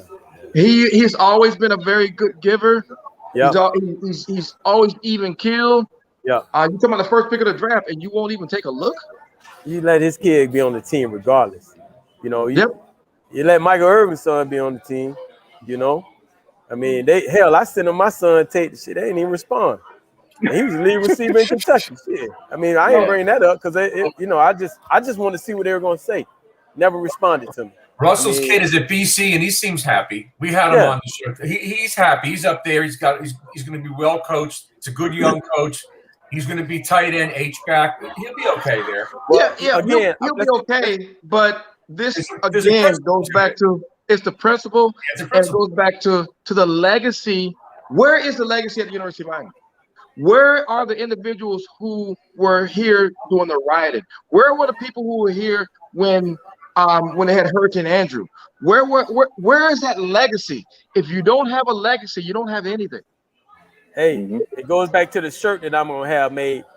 They want us on the walls, but they don't want us walking the halls. Yeah. And you know what? A lot of us are opinionated. Those guys on the staff or whoever is bothered by it have to be strong enough to hear it all. You take what you can use and just let guys talk. Let guys say what they're going to say. You know what I mean? Don't get all offended by whatever opinion a guy might have. I mean, Philip Buchanan used to be hard as hell on the last staff. Okay, fine. You know what? You might find out that he really knows what he's talking about. Use what you can. And just appreciate them having enough passion to have an opinion on what's going on out there. Because you know what? If all of us just say, "All right, you know what? To hell with it. We don't want to say anything. We're not going to watch. We're not going to say anything." Then what do you got? You got that's the worst thing that can happen. Don't use our name to try and get another guy in this school because we're done with it. Chad, I tell you, I want to be your recruiting coordinator, and I would love to be your director of player personnel. Just don't forget about this conversation that we have right now. Because you're going there. I'm telling you, bro, you're going. Listen, I've been through the whole high school coach recruiting end of it, and I've just seen and heard some of the things, and it seems obvious. I don't know why it's not obvious to some other people, other than to say, I just think they don't care like that about football. Who's that? This is one of my friends I met Saturday tailgating, and he said, I told him where I was doing the show, and they decided to come on over. They came on over. They were like, hey, man. That's love. That's Lamar's love. Lamar's at Boat Campers in Plantation tonight. Oh, that's right. He bought a ball. He bought a ball for me to sign. I got to sign this ball. Randall Hill. That sounds about right. He would be at Boat Campers. Right there. He got Randall Hill's signature. Okay. Oh, wow. See, we got fans up in here, man. Okay. Yeah, that's how I roll, baby. That's how I roll. There you go. That's how I roll. We got. I've talked to Lamar too. I got to get Lamar into the NFL ranks as a coach, as a wide receiver coach. He needs to stop worrying about college right now. And then I'll get Chad. Really need to do that for real. Yeah, and we get Chad a head coaching job at the University of Miami. One of these schools. I'm telling you, man, I'm going to work for one of you guys. Well, I got 3 more years till I retire. I'm working for one of you guys. I'm telling you. Somebody tell me how taking the helmet off thing started with Lamar Thomas. I want to know how that started. Look, when was the first time? Well, be honest with you, when I played between Randall and Wesley, I was a very humble kid. Go ahead, carry on with your story. No, Thrill, tell him, Thrill. I didn't really say too much of nothing. But when they left, he was pretty laid back. But see, Lamar, I was understood. I was just sucking it up, like I was learning from them too, man. They were all Americans. I'm a sophomore, but when they left, man, I created a monster, boy. It was you couldn't tell me nothing after they left. Maybe that's because you couldn't dance, and these guys could, so you had to do something. So you took your helmet off. Yeah, Randall could do the George Jefferson. He could do that all. Yeah, he was doing it. Lamar understood that in order for him to get some of these young ladies to see him, you got to take that helmet off. Lamar understood that if you want people to recognize you, you got to take that helmet off. The baseball players don't have helmets on. The basketball players, and they're always recognized. So Lamar knew. So I think it's stupid that now you can't even take your helmet off on the field. Oh, that's an anti-Miami rule for sure. Hey, Randall, by the way, thank you so much for dropping me off by Dayland all the time.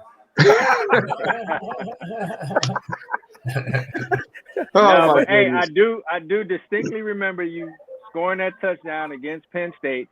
Somehow knowing exactly where the camera was, taking the helmet off and waving into it. And I said to myself, I want to go there and do that. There's probably a bunch of guys that came off with stuff like that. Wow. I want to go to this school and have fun like they're having fun. I don't know why that became a problem. So, no, it's been great, guys. I'm going to go play daddy. Plus, I got to go try to save the world. I'm one of the left out Avengers. So yes, man, you guys take care. It's been real. Appreciate it. Well, thanks for having me, and make sure you have me back, bro. No, we will. Good seeing you, Randall. One love, Lamar.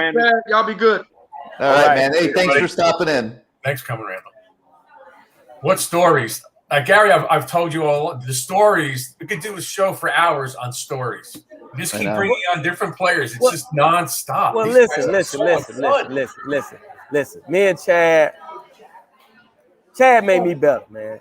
When Chad got there, he made me better. You know, he was a competitor. He loved to compete, and I picked on him a little bit, but he didn't back down. And I do appreciate it, man. It really got me in that mindset. So I'll say this: who in here thought Randall Hill, dude that would celebrate a 5-yard out, would end up being in Homeland Security? He'd be doing this. Raise your hand if you thought that was going to happen. I knew he was gonna be something, but I didn't know what because he read all the time. I'm like, damn, dog, what you read? He was a little ahead of his time with the 6-shooter and the cotton ball, but eventually he did get those weapons. Legendary. He did. He got those weapons. Yeah. He did. Hey, Chad, while you're here with us, Obviously, tackling has been a massive subject the first few weeks of the season. Miami right now statistically is the worst tackling team in America. I mean, it's unimaginable that we would be saying that. You played DB. You've seen what's going on out there, all the missed tackles or whatever. Give us your take on what you're seeing and what they can do to fix it.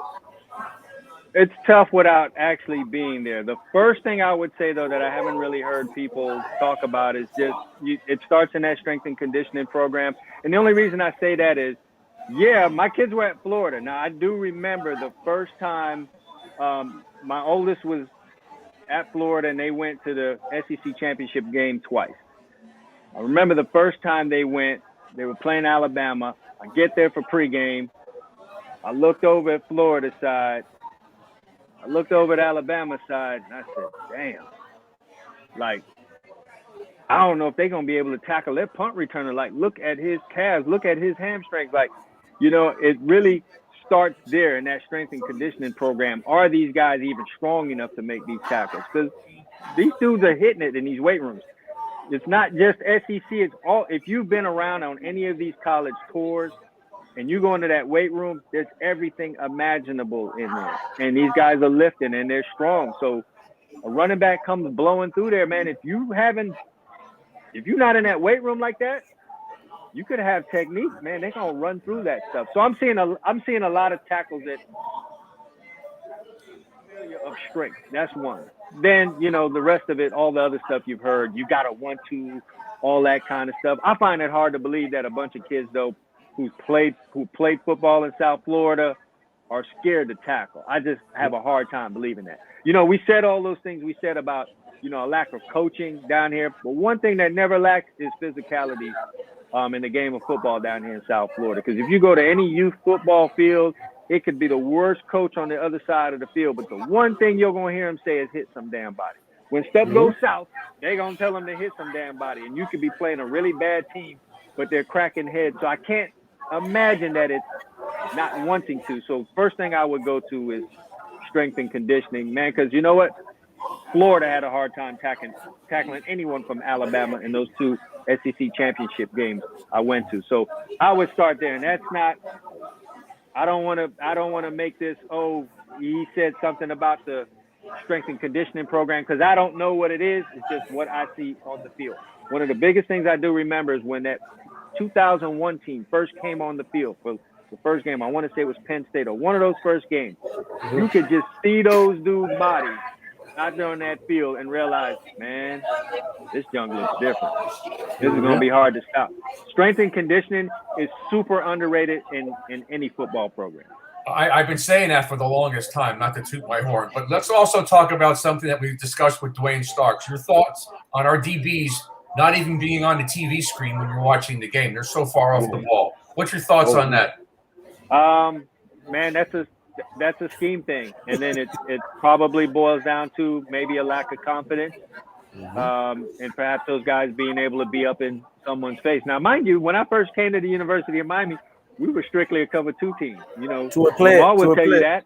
Yeah. I came from Long Beach State where we pressed when it was 3rd and 21. I mean, Willie Brown was my defensive back. Yeah. Oh, wow. Yeah. So I started off at the University of Miami being 5 yards off playing cover two, and Lamar and them guys would eat my lunch. I didn't know how to handle all of that space. So you could – I don't know how far these guys want to play off, but you could be off and still be good. But it probably boils down to not being confident enough and having those guys press and be up in a guy's face all day. It should be what we're doing, though. Well, our bubble screens get blown up. We don't blow anybody's bubble screens up. They're running down the field. We're late to the ball. Yeah. I mean, you got to pick your poison, but I'd rather Miami play aggressively than play 10 yards off the ball. It's just that's what D'Onofrio did. Look where it got us. Yeah, don't even say that guy's name. I said it. I would. Well, you guys are cursing. Why can't I? You made my stomach hurt, bro.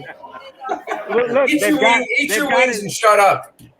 As good a DB coaches they could have there, so I have to think at some point that will get fixed, corrected, and I don't see that continuing with T-Rob being there. Well, that's what I heard. I heard because DVD was saying that's what they were going to do. And I don't know if I didn't see it yet in 3 games. There must be an odds.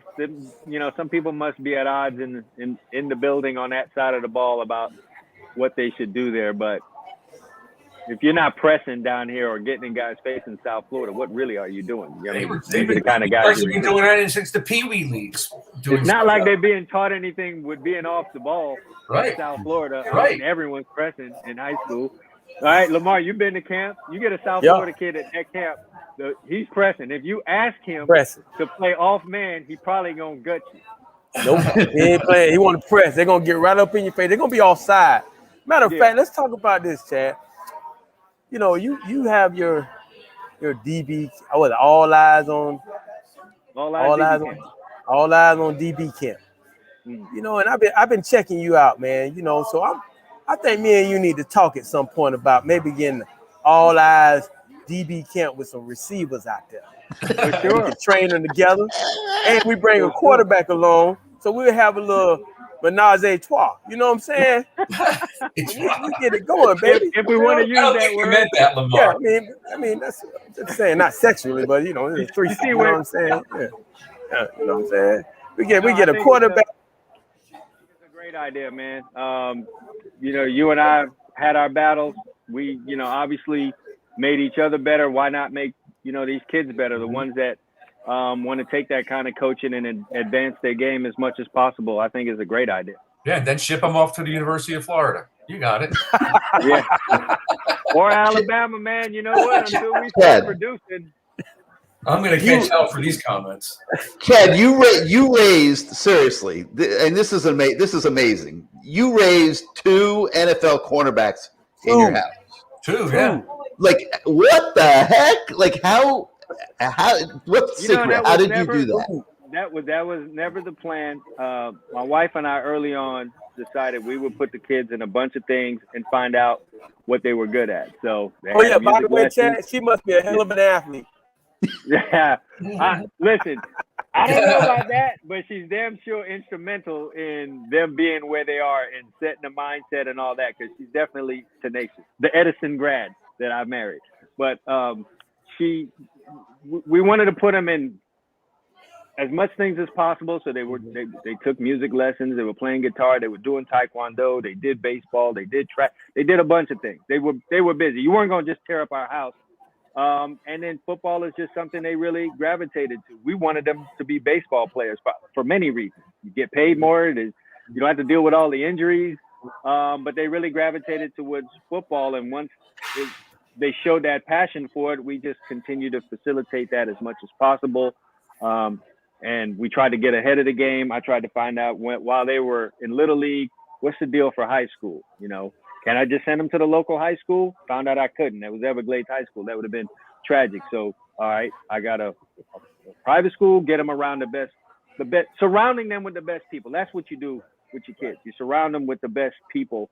And, you know, it just kind of worked out that way, man. I'm not the only one, though, man. The Bosas are doing great. You know, there are a number of guys I've come to find out that have siblings in the NFL. It's a blessing to have one there, but it really is if you're able to get 2. So I don't look on it like. So what do you do on Sunday? Yeah, how do you travel? Yeah, what's up with that, bro? Well, listen, we had this whole big elaborate plan about seeing this Cardinal game and seeing this Giant game, and then unfortunately, my oldest ended up on season-ending IR with an ankle sprain that required surgery. So that kind of made it easy for us. We just go to the Cardinal games on Sunday, and that'll be it. One of these days, we'll get them both on the field at the same time, and we can figure out the whole where are we going to be on Sunday type deal. I'm looking forward to those days. You travel every week? Yeah, pretty much. Wow. I'll be in Jacksonville on Sunday. That's the shortest trip. That's awesome, man. That's got to be so much fun. That's great. Yeah, it definitely is. And you know what? I don't know what the Cardinals' record is going to be this year, but damn, that's exciting football. Yes. Yeah. Entertaining for sure. Yep. Well, Chad, man, we thank you, brother. We thank you. You have safe travels, and I'm really glad that you decided to come back home, because you look terrible in your Long Beach State outfit. I just want you to know that you was bad looking. He was a bad looking DB. Long Beach was great for a lot of things, just not college football, as it turns out. So I'm thankful that the University of Miami came and rescued me, and I'm able to be a part of this discussion as to how the hell we're gonna fix it.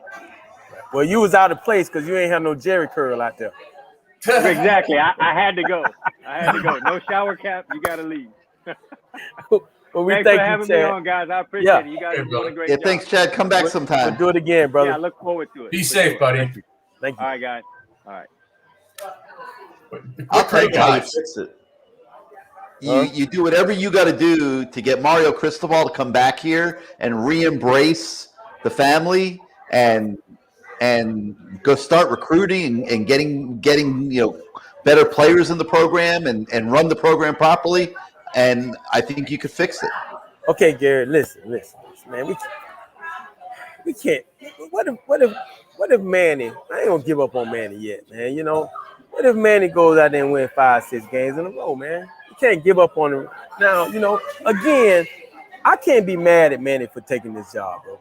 No. I mean, if the University of Miami called me right now, Blake James calling, hey, LT, we're gonna make you the head coach. We're gonna pay you $3 million. Yeah, I'm in with no coaching experience, but I'm gonna take that shit because guess what? It's gonna change my family's life forever. You know what I mean? So I'm gonna take it. So we can't be mad. We gotta be mad at the people who hired him, brother.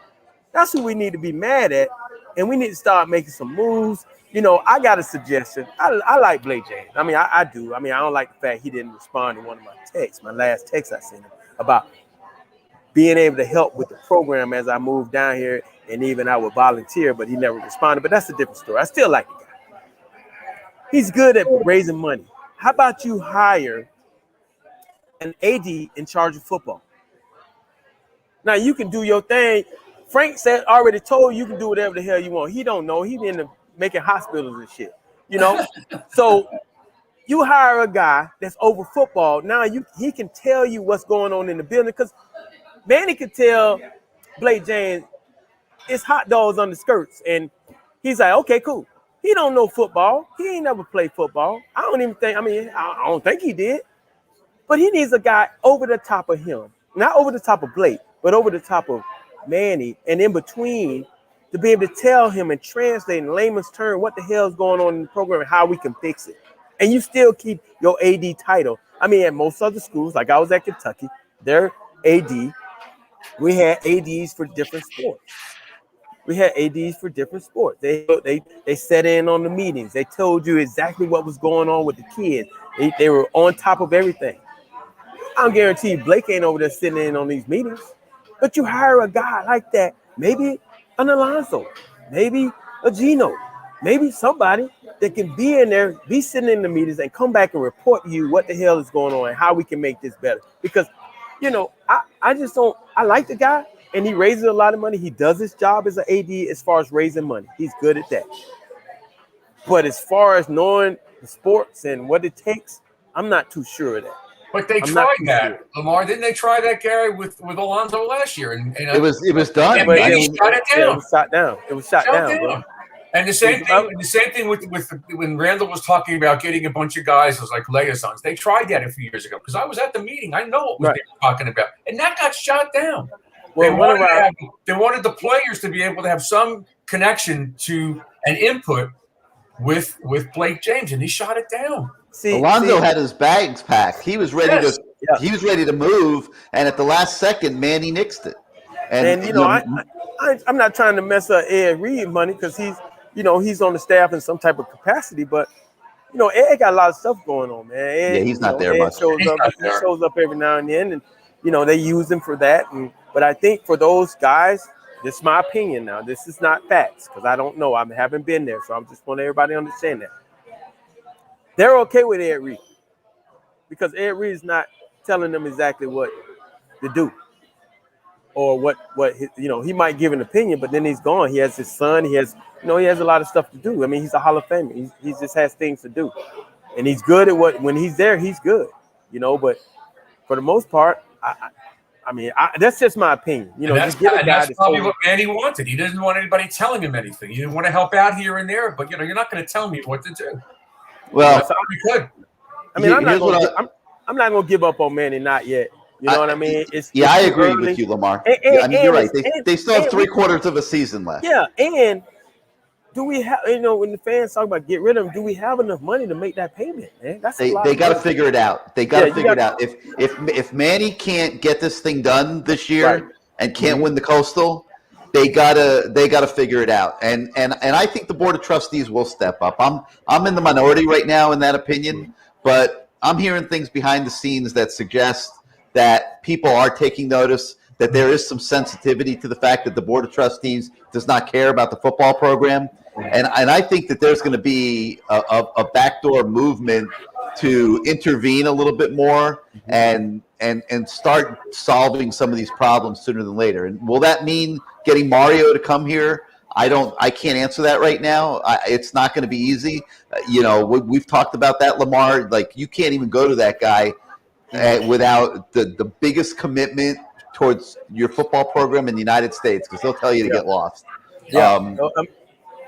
I mean, it is what it is as far as, I'm reading some of the comments and, you're Dennis Lopez, you're right. We can't give up on this team, man. A couple of years ago, and I want to make sure we clear this up. A couple of years ago, I was working for the University of Louisville, and we beat the University of Miami. And I slapped Al Golden on the butt. I was the first one across the field, and I said, "Tighten up, motherfucker." And I kept running, okay? And then Coach Petrino gave me something to put on my Twitter. And it was University of Louisville fans packed, and it was Miami, bunch of orange seats. And it basically said, would you rather go to this or would you rather go to that? And I thought about it as he gave it to me, and I said, damn, I don't really want to do this. But I said, you know what? Maybe it'll burn a fire in the University of Miami's fans' butts and say, hey, man, regardless of all that, put your butts in those seats, man. Come out to these games and support these kids. And, Bruce, you and I were talking today, and you made a valid point. People don't want to pay for that. No, why should they? To come and watch bad product. But I'm just like, look, man, I'm going to support my school regardless. Just like I told Manny, hey, regardless if you here or you're not here, I'm still going to be a University of Miami fan because I went to school there. So, I'm not here for a stepping stone. I'm here for the long run. I'm here to help, and that's what we need to talk about as fans, man. We need to still come out and support these kids, man, because they need it. Unfortunately, last week it wasn't good. Hell, it wasn't even good App State, but we got it done. And it definitely wasn't good Miami. And all those people who traveled up there to Atlanta. But we still got to support them, man, and we got what the doctor ordered.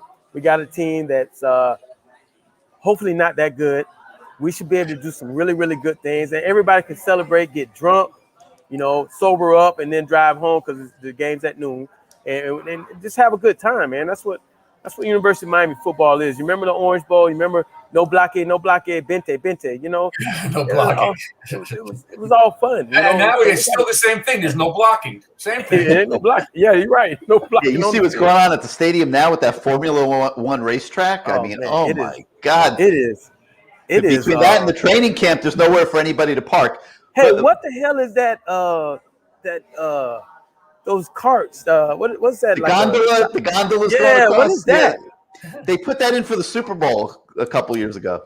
It's crazy. The one thing that's as great as it was and as much of a blessing as it is and was, a lot of people that start talking about Miami, we all say the same thing. We got 5 rings. Well, that's a long time ago. That's a long time ago. And so as a fan, I got to watch myself because that's not good anymore. That's not an answer anymore. It was, but it's not an answer anymore. It's embarrassing to watch what's going on. And I feel so bad for you guys for the other day.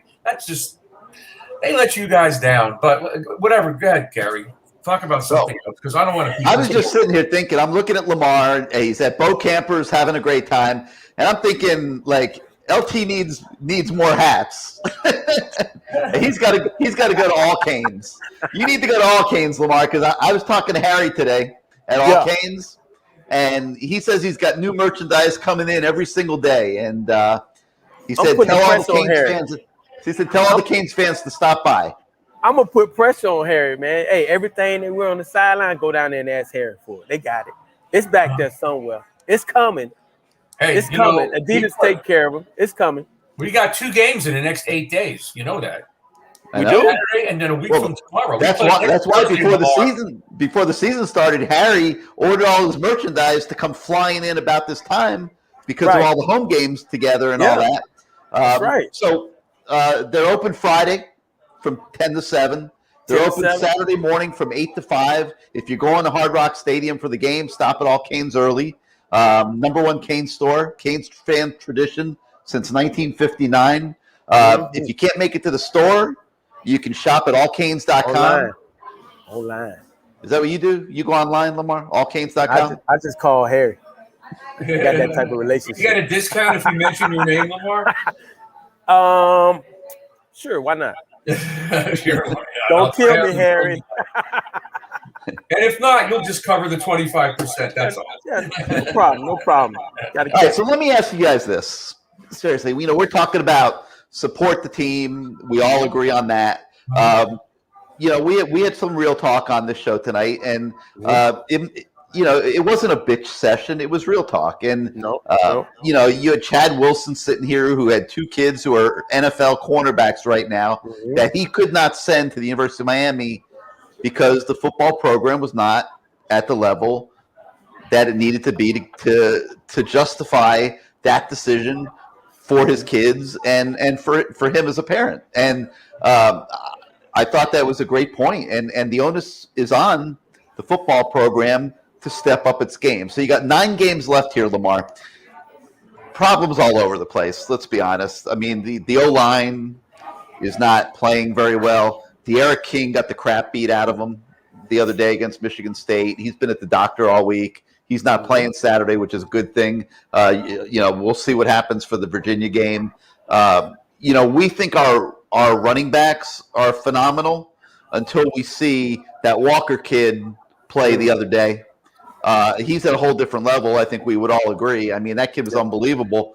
So we may not be as elite at that position. We got to see what Jalen Knighton looks like when he comes back for the Virginia game. We're dropping balls on the outside at times. Our tight end, that's supposed to be one of the best players, dropped a touchdown pass the other day. And that's before we even get to the defense with the tackling issues and maybe some personnel issues at linebacker and somewhat up front. So there's problems all over the place. Let's be honest. There's a lot for Manny Diaz to address. There is so much on this coaching staff's plate. Lamar, you have been in those rooms for many years. What is it like right now for the coaches? Good question. It's a lot of pressure. I mean, it's pressure. This is what makes this job very interesting at the University of Miami. There's a lot of pressure. The places I coached at, I mean, Louisville, there's a little pressure, but you're the only show in town. They're going to show up regardless. They ain't got nothing else to do, but they're coming to the game. Western Kentucky, same thing. Kentucky, unless you're on the basketball team, ain't no pressure. I mean, it is what it is. Stoops gonna get a little bit of it because they've had some success, and they now the fans are wanting more. They don't want 7 wins anymore in just a bowl game. They want 10, just like you had before. But it's a lot of pressure, I'm sure, that people don't realize. The coach here at the University of Miami with these fans, it's alumni, luckily for these guys, they don't have a president that really cares about sports. I mean, Shalele, my girl Shalele, Shay, my girl Shay would have been all up in this shit. She'd have been all up over this. But, Frank said, hey, man, whatever his name, he said, hey, you handle this, whatever your name is, AD, man, late name, you handle it. I don't even know, he's like, I don't even know his name, just handle it. So, I mean, it's just a lot of pressure. This is a pressure-filled job. And, unfortunately for Manny, it's great he took the job, but this was something that I'm pretty sure has made him have some really sleepless nights until he looks at his bank account. Yeah. Hey, look who's here, Lamar. Lamar, wait till you see who's here. Don, how are you, buddy? What up, bro? What was his nickname? Hey, Lamar, what was his nickname since you're passing out nicknames? Did he have a nickname? That's Lover Don right there. That's Lover Don. Don Juan. Don Juan. I mean, he's a married man having kids, all kind of kids, playing sports everywhere. But he was Lover. I was Lover L. He was Lover Don. Or he was Don Juan because it went well on the answer machine. Lover L. Don Juan. He was my roommate. How about that? I had a lot of roommates, man. I live with everybody. I just live with everybody. I wanted to get to know everybody. Don Juan, my main man. Don Cardinal Gibbons, my man. Yes, sir. He had a huge following. Actually, he's still at Cardinal Gibbons right now. He had a huge following back in the day. I didn't know too much about Cardinal Gibbons till he got there, and I didn't know how many fans he had. And it was amazing to see this kid, his transformation as a good player to a great player. It was great to see. I mean, he was a little young. He was trying to do his little thing, but at the end of my years there, he turned into a beast, and he continued to do it and went on to play for the Kansas City Chiefs. Show him that ring. I know you got it. I know you got that ring. Let me see that ring that they gave y'all. He was part of. See, Don Juan still does stuff with his Kansas City Chiefs, and I saw on the internet, and I saw it on his finger, but I ain't saying that. He had to go get my ring out the dresser. A Super Bowl ring. That's a good organization. Oh, yeah. That's a really good organization. So here it is. We bring Juan Bennett to the show. Thank you so much for your time. I know you just got off a Zoom call, Kansas City, but we thank you for your time, brother. No, man, I'm thankful that you had me on, bro. It's a pleasure.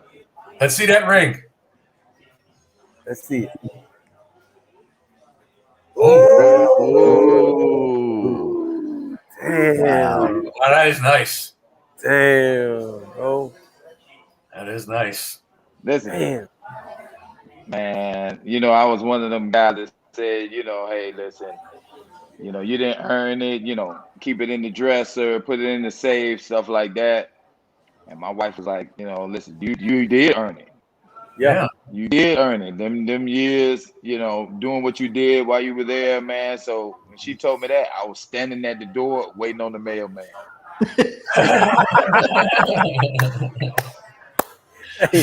hey, Lover Don, man, he was a great roommate. He was mad at me a lot because I used to lead him, and he was younger. What was I, a sophomore or junior? I was a junior. Was I a junior or sophomore? I can't remember. Yeah. And him and Malcolm Pearson, they were freshmen, and so I picked them because they were freshmen. They're cool. But I used to lead the music playing. I would leave the room and leave the music playing on full blast, and they would have to turn the electricity off and restart everything. Bro, he would leave Ralph Tresvant. You need a man with sensitivity. I'm like, bro. And it would play on repeat all night long, bro. I was a bad roommate, man. I was bad, but one thing I really loved about Don was his daddy. Boy. Ooh, wait. Well, his daddy, he was like, that's the reason why I went 6 hours away. I didn't want to go to game though, because I was scared of my daddy too. And I didn't want to be my dad to be in driving range. You got to make a trip 6 hours. That's a long trip. Don daddy was in 45 minutes? Don daddy showed up to campus. I could tell. Man, quick. 20 minutes with a belt. Hey, Lamar, where he at? Where he at? With a belt?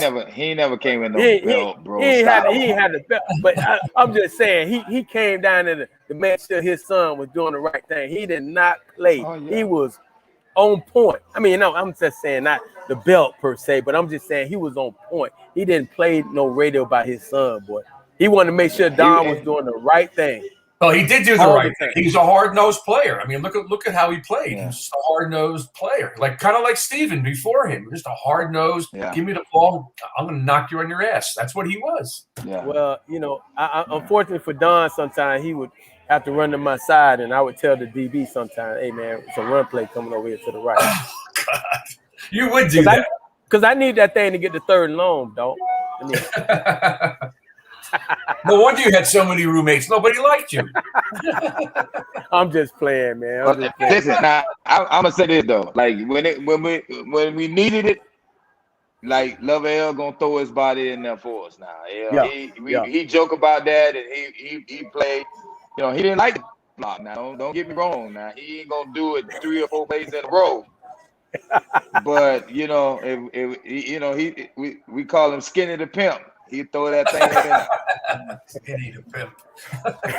We got so many nicknames, man. You'll find out so many nicknames during the year. Don, tell us, man. Give us your state of the program for what you've seen so far. Well, you know, listen, man. We talent-wise, you know, we're not getting the cream of the crop. That's obvious. That those kids, you know, especially the kids in South Florida. But from my standpoint, like I would view myself as a 3-star guy coming out. Like you know, I was good, but I wasn't the lead rusher in Broward County. But you know, I was top 3 definitely, and I played linebacker. I did a lot of good things. But when I got to Miami, the guys like Lamar, I remember we used to run 110s, and as a young guy, we struggling just to make it up and back on the 110s. And Lamar's running zigzag all across the field. He bouncing a tennis ball when we're supposed to be resting. And I'm like, man, these kids are working, bro. And I just started because I never wanted to let them down. You know, Lamar used to bring us quarter-pounders on travel night, and I wanted to travel too, man. So I was like, man, I got to do whatever I got to do, man. I used to sneak out of my room and go run on campus, man, faking out trees, running up and down the stairs, jumping over benches, because I wanted to be one of those guys that was making those plays on Saturday, man, and the work paid off.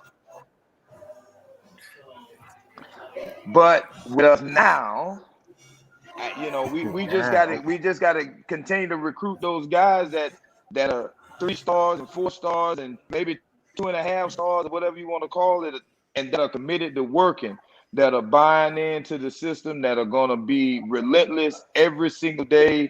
You know, some of the hardest practices I've ever been a part of was on Green Tree.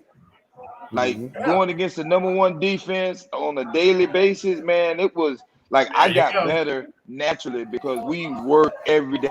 And it's like we have no brother-in-laws and none of that at Miami, bro. It was headbanger boogie every single play. When you went out that door, you better have it strapped on, and even the dude that you hung with sat at the cafeteria with at the table, he trying to knock your head off. So you better be ready when you get that ball in your hand, bro. That's the way practice was every single day.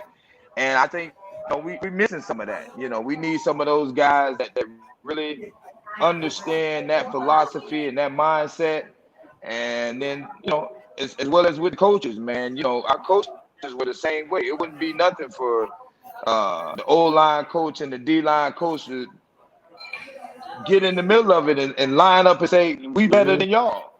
You know, and that's that mentality that we miss, man. That mindset that we miss down there, and you know, I don't know how we're gonna get it back. You know, I know the political side of it. I know, you know, financial side of it is different now, but you know, we got to find a way to get back to that. Donnell, you played football at every level. I mean, when a football team has as many problems as this one has right now, we before you came on, we just went through them all. But when a team has this many problems on both sides of the ball, what do they do? Like, how do they get past them all? Well, to thine own self be true. Like, you got to be honest, first of all, and be very critical of yourself and find out where you're not doing the things that you need to be doing to the best of your ability and correct them and fix them. And that was one of the things, like Lamar said, like we all had nicknames and but you cannot be one in the film room that's not doing your job. Like, it was no hesitation for anybody to call you out. None whatsoever. I don't care if you was Gino, Lamar, Stephen McGuire. If you ain't getting it done or you put the ball on the ground as a running back, like, they're gonna let you know. 100%, well, hey, Don, man. Don, it wasn't just us. It was a cafeteria lady, Miss Tight Lady. Yeah. She'd say, hey, y'all need to tighten up now. Y'all, I got money on the game. Now. Yeah. Y'all can't. You don't deserve no damn states. Yeah. I remember one time. I don't even remember who it was, but I don't know. He was doing something wrong, man. We came in there for practice one day. His whole locker was cleaned out. Like somebody took his helmet, shoulder pads, everything, and like he ended up coming out to practice with new stuff. But like, you know, he understood like you're not gonna keep coming in this locker room if you're not taking care of business, bro. Well, and that goes to accountability, which is what we talked with Randall and Chad about. Accountability. I don't know who the leaders are. You just talked about looking up to Lamar. That was a constant. You know, all these guys that I speak to over the years, they say the same thing. They say that the practices were harder than the games. So, you know, I bring this up. I don't know if you probably weren't there, 89, but Lamar was and Randall was. We used to go to the practices, and the defense would shut the offense down every single time. The first game of the season, they go to Wisconsin and blew them out 51-3. They didn't even get any touchdowns in the fall practice because look what they were doing. They're going against Russell and Cortez and this guy. It was unbelievable. Your practices were harder than the games, and everybody says it, but it was true. I mean, Wisconsin was no match for you guys. Right? I mean, even coming up to bowl week, like I remember Coach having to tell us, you know, hey, listen, you know, we practice too hard. Like the last few days coming up to the Orange Bowl, like Coach was like, we gotta pull back because Cats was on the verge of getting hurt, seriously, nicked up because we were going full speed in practice in late December. Yep. Now, Gary, is that illegal now? Can you do that now, or you can't do that? There's limitations. I'm not sure what the exact rule is as to how much you're allowed to hit or not hit. Find out. I think, but there are limitations. Some teams do it more than others. Like Bruce, we do I was talking to Tyreek about this a little bit, and like at Georgia, he was telling me how. They play in the physical SEC, and it's a running conference, and therefore in practice they had to do a lot more hitting to get ready for those games than they're doing at Miami to get ready for the games that they're playing. So I think the coaches do have some latitude in how much they do, but I sense a fear of getting guys hurt and overdoing it during the season. Well, you got to know how to practice. Yeah, you can get hurt anywhere in the time. Like you gotta understand and know how to practice. When it's an offensive period, like the offense is going 1,000 miles an hour, but we're finishing in the end zone every play. We're getting it done, and the defense understands. Hey, listen, I gotta give a good look. I gotta be physical. If I'm unblocked, I gotta go in there and hit Donnell in the mouth. Now I'm not dragging them down to the ground, but I'm gonna go in there and pop him. So he understands that, okay, the mic wasn't blocked on this play or whatever the case is. And then when it's a defensive period, and that's how I made my name being the running back on the scout team, because I understand that I had to go as hard as I can against our defense so I can get them ready to play. This was my red shirt year, and I adapted that style of practice, and that kind of carried over even in my pro career. So, learning how to practice and knowing how to do things. And that came from Lamar and them. Like they, we hung out and we were wild and we had a lot of fun or whatever. But one thing that was never played around with was practice. And we understood that we knew how to practice. If I had to block a linebacker, a blitzing linebacker, no, I can't cut him. And if he's bigger than me and he whatever, like I gotta go hit him in the mouth, and he understands that. Now I'm not gonna hit him in the mouth and try to drive him all the way to the end zone or whatever, because it's a linebacker drill. But if he blitzing in my gap, right in the mustache, he gonna get it. Hey, Don, and I brought this up earlier. When we were freshmen and walk-ons, they had to get it. They had to get it. They were tackling dummies, man. We learned, it was what it was, man. I know I was a tackling dummy my freshman year. I hated string out drill. Shane Curry, all them big old D linemen trying to hit you. You had the ball in your hand, they pitch it to you, and you got to make it to the corner of the end zone. It wasn't no fun. Yeah, he had no filter. Shane was just all out. He had no filter. Man, he'd knock you on your ass. my freshman year, Larry was hurt. He was coming off a knee problem. So like I was the scout team running back. I was the only dude, bro. Then when I tell you, I used to leave there and go back to 36 and sit in my room and be like, bro, is it always gonna be this hard? I say it'll ease up, bro. It'll ease up. Yeah, we had the number one defense the first 2 or 3 years that I was there. Like number one, hands down. Yep. But bro, and it was like linebackers, defensive linemen, like it didn't matter. And even the twos coming in. Yeah. Bro, it was brutal, man. It made us who we were. Like when we got to the game, I heard you say earlier that practices were harder than the game. It wasn't that they were harder than the game. It was that we practiced so hard that the game seemed easy. Like it was. You look across your defense and you got Jesse, Mike, Darren Smith. Like them, the 3 linebackers that you're going against. Like what other 3 linebackers in the country gonna be better than them 2? Then you got Sapp at defensive tackle, and big Mark Caesar and wait. And you had the Rock. And the Rock, like the Rock was. Come on now, listen. There's your nickname, Dewey. Whatever, but he Dewey worked hard. Dewey worked hard in practice now. You'd have been hell at Temple. I'm just saying, bro. Just saying. Bro, you crazy, bro. I won't never get in no movies. Yeah, you crazy, bro. You crazy. Hey, Don. Yo. Don, let's y'all don't want to change the subject, but I'm going to because it's my show and it's the Lamar Thomas show. But check this out, man. How y'all beat up on Gainesville Buchholz, dog? Cardinal Gibbons. You beat up on my high school, man. Come on, man. I mean, it was a pretty good game, man. But you know that front seven over at Gibbons is pretty nasty, and they got after it, bro. They got after it, and they put some coverages together. They did some stuff, man. I really like Dave Montiel, DC over there. He's also a cornerback coach. Been there. He actually graduated 2 years before me, man, and he does.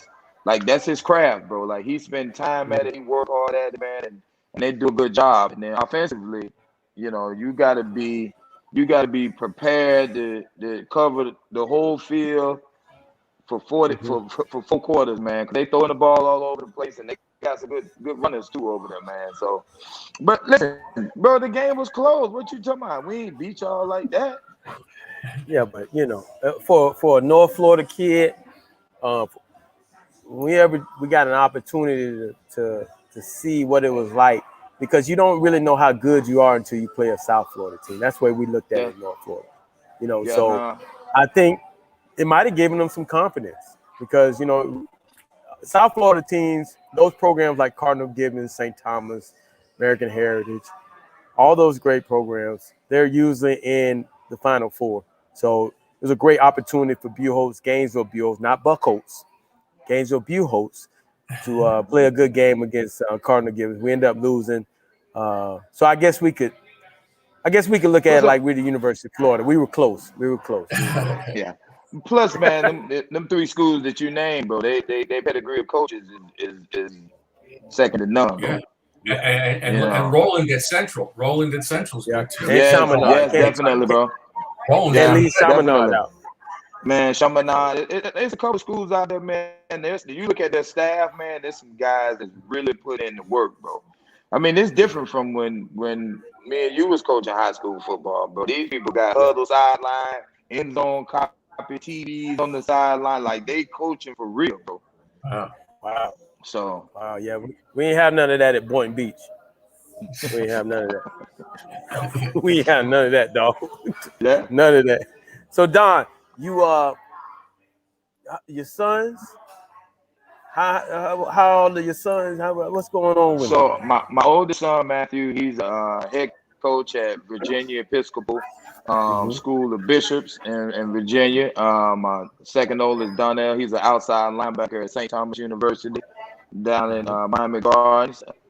He's been All-American the last 2 years. This dude done led the team in tackles, playing the snub side linebacker in a 3-4 defense. So he's doing some good stuff. Then my third oldest son is a running back at Bucknell, and he this is his second year, but last year because of COVID they had the four game spring, so he had an opportunity to show himself and really put some film out there on him, and he's doing good now. And then the baby plays lacrosse. Wife won't let him play football until he gets in high school. That's smart. But listen, man, lacrosse that's a real physical sport, you know. She doesn't want to listen, bro. Oh, that's dangerous, lacrosse. Man, listen. I mean, the physical component is not supposed to be like football. Like you can't line up 10 yards away from a kid and just run into him without one of you guys trying to evade each other. But you know, like in close quarters, yeah, and you playing with a stick too. Like they get to whack you with that stick, bro. So, and my son play defense though. They calling the bus, and he loves it, man. He gets a chance to be physical. I'll tell you a funny story. In overtime in lacrosse, they do what's called Iron Man. So it's the goalie, a defenseman, and an offensive man. So the two offensive guys do the face-off, and then the two defensive guys stand back there, and it's full field, just those three people. What? Bro, it is tough, man. And those kids lay it on the line. And one of the games, Kate had an opportunity to do it. He came over to the sideline after. He was like, Dad, never in my life have I ever been that tired. Where is he? Bucknell? No, my young son. He's 11. Okay. Yeah, that's baby. Right. He's 11 and he's on with us. And but Coleman is at Bucknell. He's the third oldest. He's 18. He's a sophomore. And the 11-year-old, is he little like you? No, I am. So Donnell, Coleman.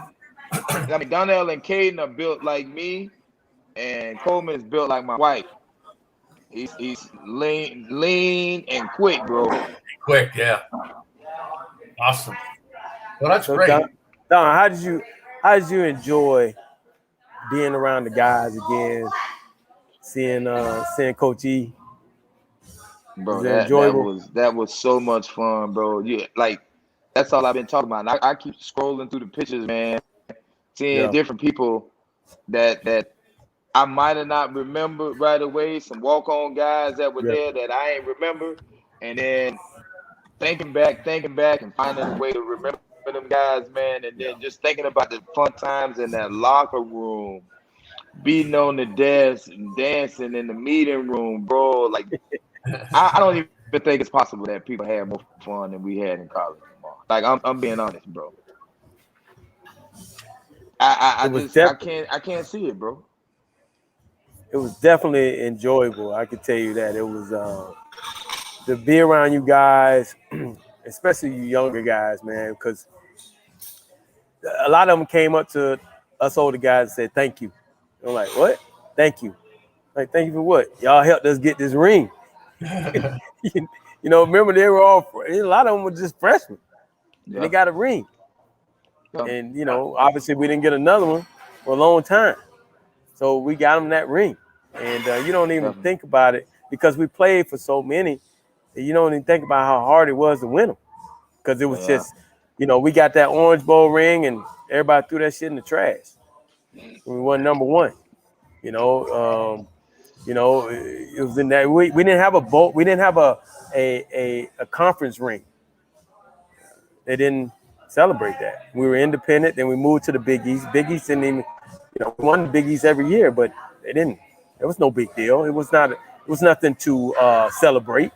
We won national championship or bust. You either get a ring or you don't. And that's how it was. I mean, that's obviously things have changed. Winning the conference now is a big deal. But for us, I mean, it was, I don't even think we kept track of, you know, who we were playing in the Big East. We were just trying to get as many wins as we could to have enough votes to be number one. And you guys also played Notre Dame and other schools that were much better than some of the Big East schools, but right? Yeah. Well, we sprinkled them in there too. Yeah, you had some big games. You had to.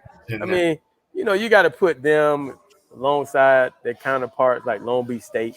You got to put Notre Dame in there with them. So, maybe even Tulsa. Yeah, Tulsa was a big game too. They were the Golden Hurricanes who definitely disrespected us and played us for homecoming. That was an ass whipping right there because we felt very disrespected. We were their homecoming game. Yeah. You were their homecoming. Wow. Okay. Yes, we were their homecoming game. We were like, how dare you put us as homecoming? But, it put people in the stands. I mean, we would always say, Donnell, how many times did you hear us on the way to the stadium say? And I used to talk at that point when you were able to travel. They come to see us. When we were on the road, they come to see us. They didn't even come to see their own damn team. They came to see us. No doubt. Let's give them what they want. Let's give them this show. It's kind of like the Yankees. When you're listening to a Yankee game on the radio and they're on the road, they're going crazy when the Yankees score a run. It's like you think they're playing in the Yankee Stadium. You guys were a traveling all-star team that people wanted to go out and see. Well, for the most part, we either loved us or you hated or it. Most of Americans hated us. So it was they tuned in to see. God, I hope they lose today. But you played off that. You guys played off that. It was us against the world. It was us against the world. Right. Yeah, you got that. That's the way we thought, and we talked about it all the time in the locker room. We're gonna give them what they want. We're gonna beat this team into submission. We're gonna make you hate us even more. Now, if you win the Coastal, everybody's thrilled. We haven't won the Coastal one time. No. Forget the league. We haven't won the division, but one time. So Gary's 1,000,000% right. They've got to go out and change this. They have to change the culture and everything. If Manny can't get it done this year, they need a seismic reboot, man. They need to just make a lot change a lot. I mean, this can go on forever, guys. Like if somebody doesn't find the will to change this, this can go on forever. And if they don't make the commitment, whatever happens with Manny, we'll see. But it doesn't matter. It could be Manny, Joe, Mike, Larry, Curly, Mo. It doesn't matter. But if they don't make the commitment to the program, it doesn't matter. This will just keep going. It'll be musical chairs. It'll be. What are we gonna do? Go out and hire Al Golden now again? Like, they got to think big. They got to make something big happen. If it doesn't work out with Manny, they gotta shoot for the moon. They got to make something big happen. I think next Thursday night is a very critical game. First of all, they can't even play close on Saturday. If they let these guys hang with them, that's horrible. And then next Thursday night, because Lamar and I mentioned this before, they have to win that game. They Bruce, can't. This team has a 5,000 seat home stadium that they were playing Saturday. Right, I know. So we'll have 10,000. They'll think they're We talked to the coach today. It was just listening to him is unbelievable. Like realistically, they don't really have a chance because my University of Miami is going to step up to the plate, and I can say this with pride and zeal and everything else because we're playing against Charlotte Town State or what's the name of the team again? Central Connecticut. Oh, yeah, Central Connecticut. Yeah. Now, the next week, it's a wait and see. Yeah. It's a wait and see. But this week, it should be about trying to get some of those younger guys in there. Donnell, you remember when you were young, you couldn't wait to get the opportunity to get some experience. Tell us what that was like, standing on that sideline. Man, listen, my dad used to tell me if they give you one play, you better score. and that's the way I was in there, man. When I came in the game, man, my eyes were stretched wide open, and I was running hard, bro. I didn't care who was on the other side, man. They had to tackle me because I really wanted to score, bro. Because I wanted to celebrate, bro. I see you taking your helmet off and pulling your jersey up, showing your abs off. I'm like, man, I got to be a part of that, bro. What did you do? What did you do? You took your helmet off? And you went to Dayland Mall with me and saw how people love me because I took my helmet off. So you was trying to get it. You was trying to get it. There you go. I just got a text. I got a text from an obscure former player. Miami should go after the coach from Coastal Carolina. Signed, Stephen McGuire. Just texted me. I don't know anything about the guy, but they have a pretty good team. But here's the thing: can he recruit South Florida? Miami. I don't know. It's a whole different animal now. A whole different animal, It's right? a whole different deal. The Iowa State coach. Dennis found it I out. don't know. But You can't pick anybody to come to this job. Right. It's still got to be a full commitment. Dennis thought he was on another planet when he got here, but he did it. Yeah. Just like you say, though, it's got to be a commitment from the school. It's got to be a commitment from a whole lot of people. Like, yeah, we work individually as a team, but we have the support, like the teachers, like Lamar said, like the staff in the cafeteria, like everybody was not catered, but centered around trying to make a football team a better. Like everybody, our trainers worked hard. Like I remember Coach E used to say, you know, if too many people was injured during practice, like he was about to make the head trainer run. You know what I mean? He used to try to make Andy run sprints. Make Andy run. Andy Cleary. Yes, bro. Like I remember we used to joke and say, Andy, you won't be here. Yeah. But, you know, like, seriously, guys, you can't just go bring the coach from Coastal Carolina to Miami and think he's going to just because he won a few games at Coastal Carolina and he's going to turn this program around. They did that with Al Golden. He was, like 9 wins at Temple. They thought he was God, and they didn't know. This is a whole different beast here, man. Yeah. You got to be able to go into a home where Nick Saban just walked out the door. Right. You know? Right. And you got to have something to sell to them kids. Like it can't be, you know, like nothing superficial. Like you got to have something concrete to give them kids. Hey, when I was coming out and I was going to Miami, it was you're going to have an opportunity to play for a national championship, and you're going to have the best opportunity to go to the NFL. Like them were the two things that, like, okay, that's what I want to do. Let's go. Yeah, and you guys had great coaches. Great coaches. And those guys had a history and they had experience and they knew how to look within themselves and say, this is how we did it. I know how to do it. I don't know if anybody on this staff has a winning pedigree background where they could say, hey, you know, this is how we did it. I don't know who's won titles for these guys. I don't know where they've been to have that, you know, the wherewithal to say, this is how we have to do it. I think it's all experimental. It's all on the fly. And every week it changes from one thing to the next. Meanwhile, they keep trying to plug up the dam. But every time that happens, there's another leak that's sprung. You know, I just thought 3 out of the 5 starting offensive linemen against Bama are not playing now. 3 of the 5. It's only game 3. Rivers is gone. Donaldson's not starting. And Scape's not starting. How are you going to get consistency on something that you need consistency for, Donnell? I mean, you would know. You blocked.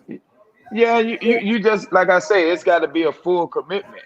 Like, it just can't be a coach that comes in and say, we're going to get it done. It can't just be recruiting got to change, and that's the only thing. Like the recruiting, the coaching, the culture, the support system, the academic, like all that stuff. Like it has to be like, you know who was one of the people that was there that was really special that we saw at the reunion was Dr. Price. Yes, Dr. Price. Dr. Price was at our 30th year reunion, and she was the academic advisor. And she should be in the Hall of Fame. Is she in the Hall of Fame? She should be in your Hall of Fame. She should be. Yeah, she saved a lot of stories. Yes, sir, bro. Like many times, phone calls late at night, early in the morning. You better get your butt over here to the Heck Center right now. Right now. Like that's the culture that we had. Like it wasn't just us on the football field or the coaches doing the right thing. It was like a commitment. When we were at Miami, like it was a commitment to win. The fans felt that way, you know, the players, like it was just a full, like that's what the culture was.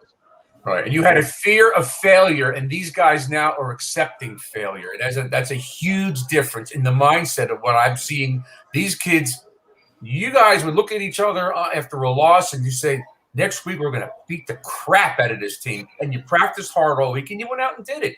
I don't really know what's happening from week to week. The App State game should have woken them up. and then they laid an egg against Michigan State. Why?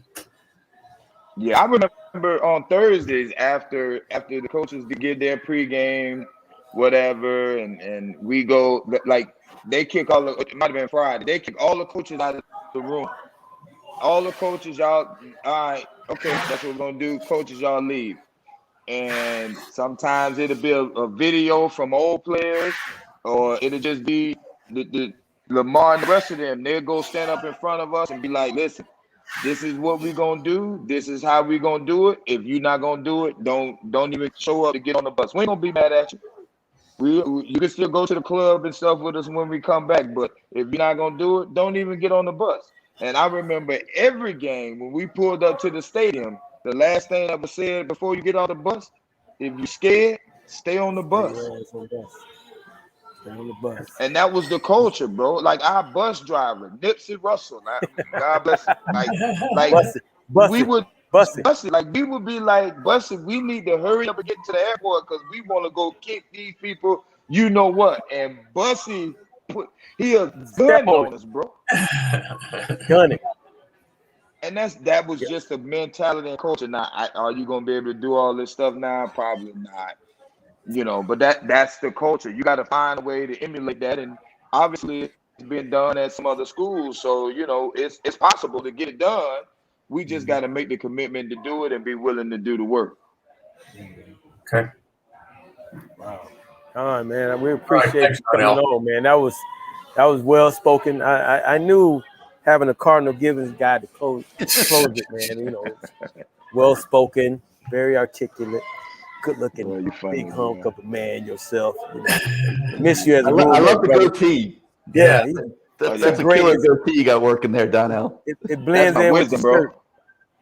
Yeah, I hear you. Hey, I saw Hambone had a little white goatee. Yeah. He's a what is he? A school superintendent. He's superintendent in Pittsburgh. Yeah. How about that? Superintendent Hambone. What kind of a name is that? Don, man, we definitely appreciate having you on, and we definitely gonna get you on another time. We thank you for your time, and I know you you had another Zoom call, so we appreciate you coming on, man. Much love. I appreciate you having me, and thanks, guys. Thanks for having me. Thanks, good seeing you, Donnell. Appreciate it. Stay safe, buddy. Stay safe. All right, man. Thank you, man. All right. Man. Wow, what a show, huh? You mentioned the young kids, Lamar. Yeah. We're going to get to see young quarterbacks this weekend. Your thoughts on that? You know, I mean, I'm assuming Van Dyke's going to start. He's looked a little better to me in practice. But, your thoughts on getting to see the young kids? I mean, it is what it is. I thought that I was talking to Kevin Harris, who, by the way, said we were going 15-0. Yeah.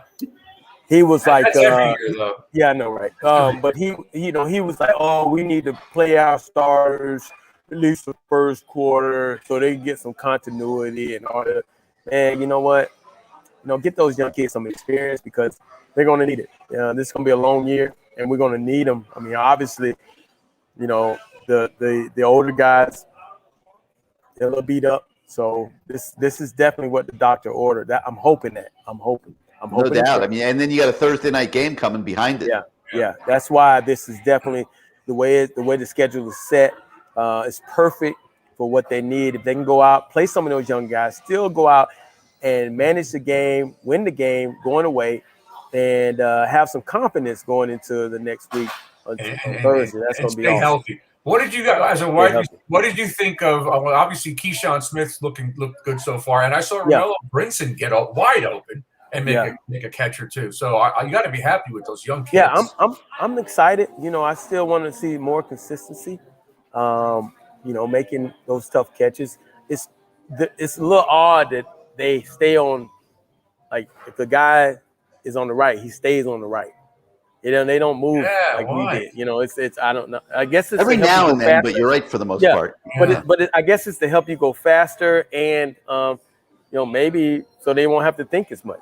My whole thing, like I talked to those younger receivers, I talked to older and younger receivers during the Paradise Camp, and I told them, man, learn everything, learn every position, learn the not just what you have on the play, but learn the scheme of the play. Learn. So now you become more valuable. They can move you around. You're just not a one-hit wonder. You're not just playing X. You're not just playing Z. Learn the whole offense, whatever it is, so you can be switched in and out. Some of the greatest receivers I know, they all played multiple positions because you know what? They were sponges. They wanted to learn the game and they wanted to know more, and it only makes you better. So hopefully those guys listen to what I had to say because I spoke to them at length, and hopefully again, maybe some of those young guys will get in there on Saturday and have a good game. Well, I hope so. They need it. All right, Lamar, we're going to get ready to play a little word association here. Bruce, thank you, as always, for being part of the show and being the voice of the fan. My man. We'll do it again next week as we get ready for the Virginia game. Next week, Lamar, I'll bring bagels to Bo Campers for you. Bet. All right, brother. Take care. Be All right, safe, Bruce. guys. All right, Have a good night. All right, Lamar. All right. Let's do this thing and take it home. All right. Central Connecticut State. Man, that whole name just confuses me. You know, it's just so long. I've messed it up like 9 times tonight. Central Connecticut State. I said it right? Yep. You know, they got beat by Wagner. Yeah, early in the year. I don't think they're that good. I think they're definitely overmatched in this game. And hopefully Miami understands that. And you know, you can make all the speeches you want. You can, you can try to pump yourself up as much as you can. And you can say the U is not the U, but you're Central Connecticut State. Once we kick that bitch off and you get punched in the mouth, your whole attitude will change. That's what I'm hoping. What do you think about games like this on the schedule? You know, they're needed sometimes to get you healthy. You can play a lot of younger players, get some experience. Like, you know, we talked about playing against Chad at Long Beach State. That was a healthy game. That was a get us healthy game. Still get some guys some playing time, but it was a get us healthy game. It's sandwiched in between probably a bigger game. And it was done right. That's the way you're supposed to. You schedule, you know, you hopefully you schedule it right. I could tell you one team that's really good at scheduling was the University of Kentucky. They did it right. They scheduled a bunch of pansies and cupcakes, and they got their 6 and 7 wins so they can go to a bowl game. I tell you that. And they won maybe 2 or 3 in the SEC back when I was coaching. But you have to have it. You can't play balls out every week. That's you're going to get hurt. You know, you're not going. Your team's not going to be healthy. So you need a team like this to help your schedule. All right. Speaking of a guy that's gonna need some time to heal this week, De'Ara King. Oh, the King, man. Hey, man, King, if you listening, relax. Get some rest, bro. You know, let your offensive line get some continuity. Because last week you was running for your life, bro, and they were banging you. So get some rest, man. I know you're gonna stay sharp on everything. You're gonna study up. But get some rest and get ready for Virginia. That's the word I give to you because we don't need you against. What's it again? Central State?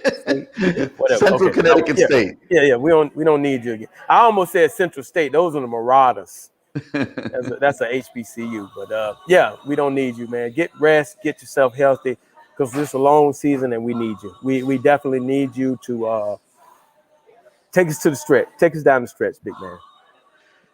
I'm getting ready to test you right here, Lamar. All right, go ahead.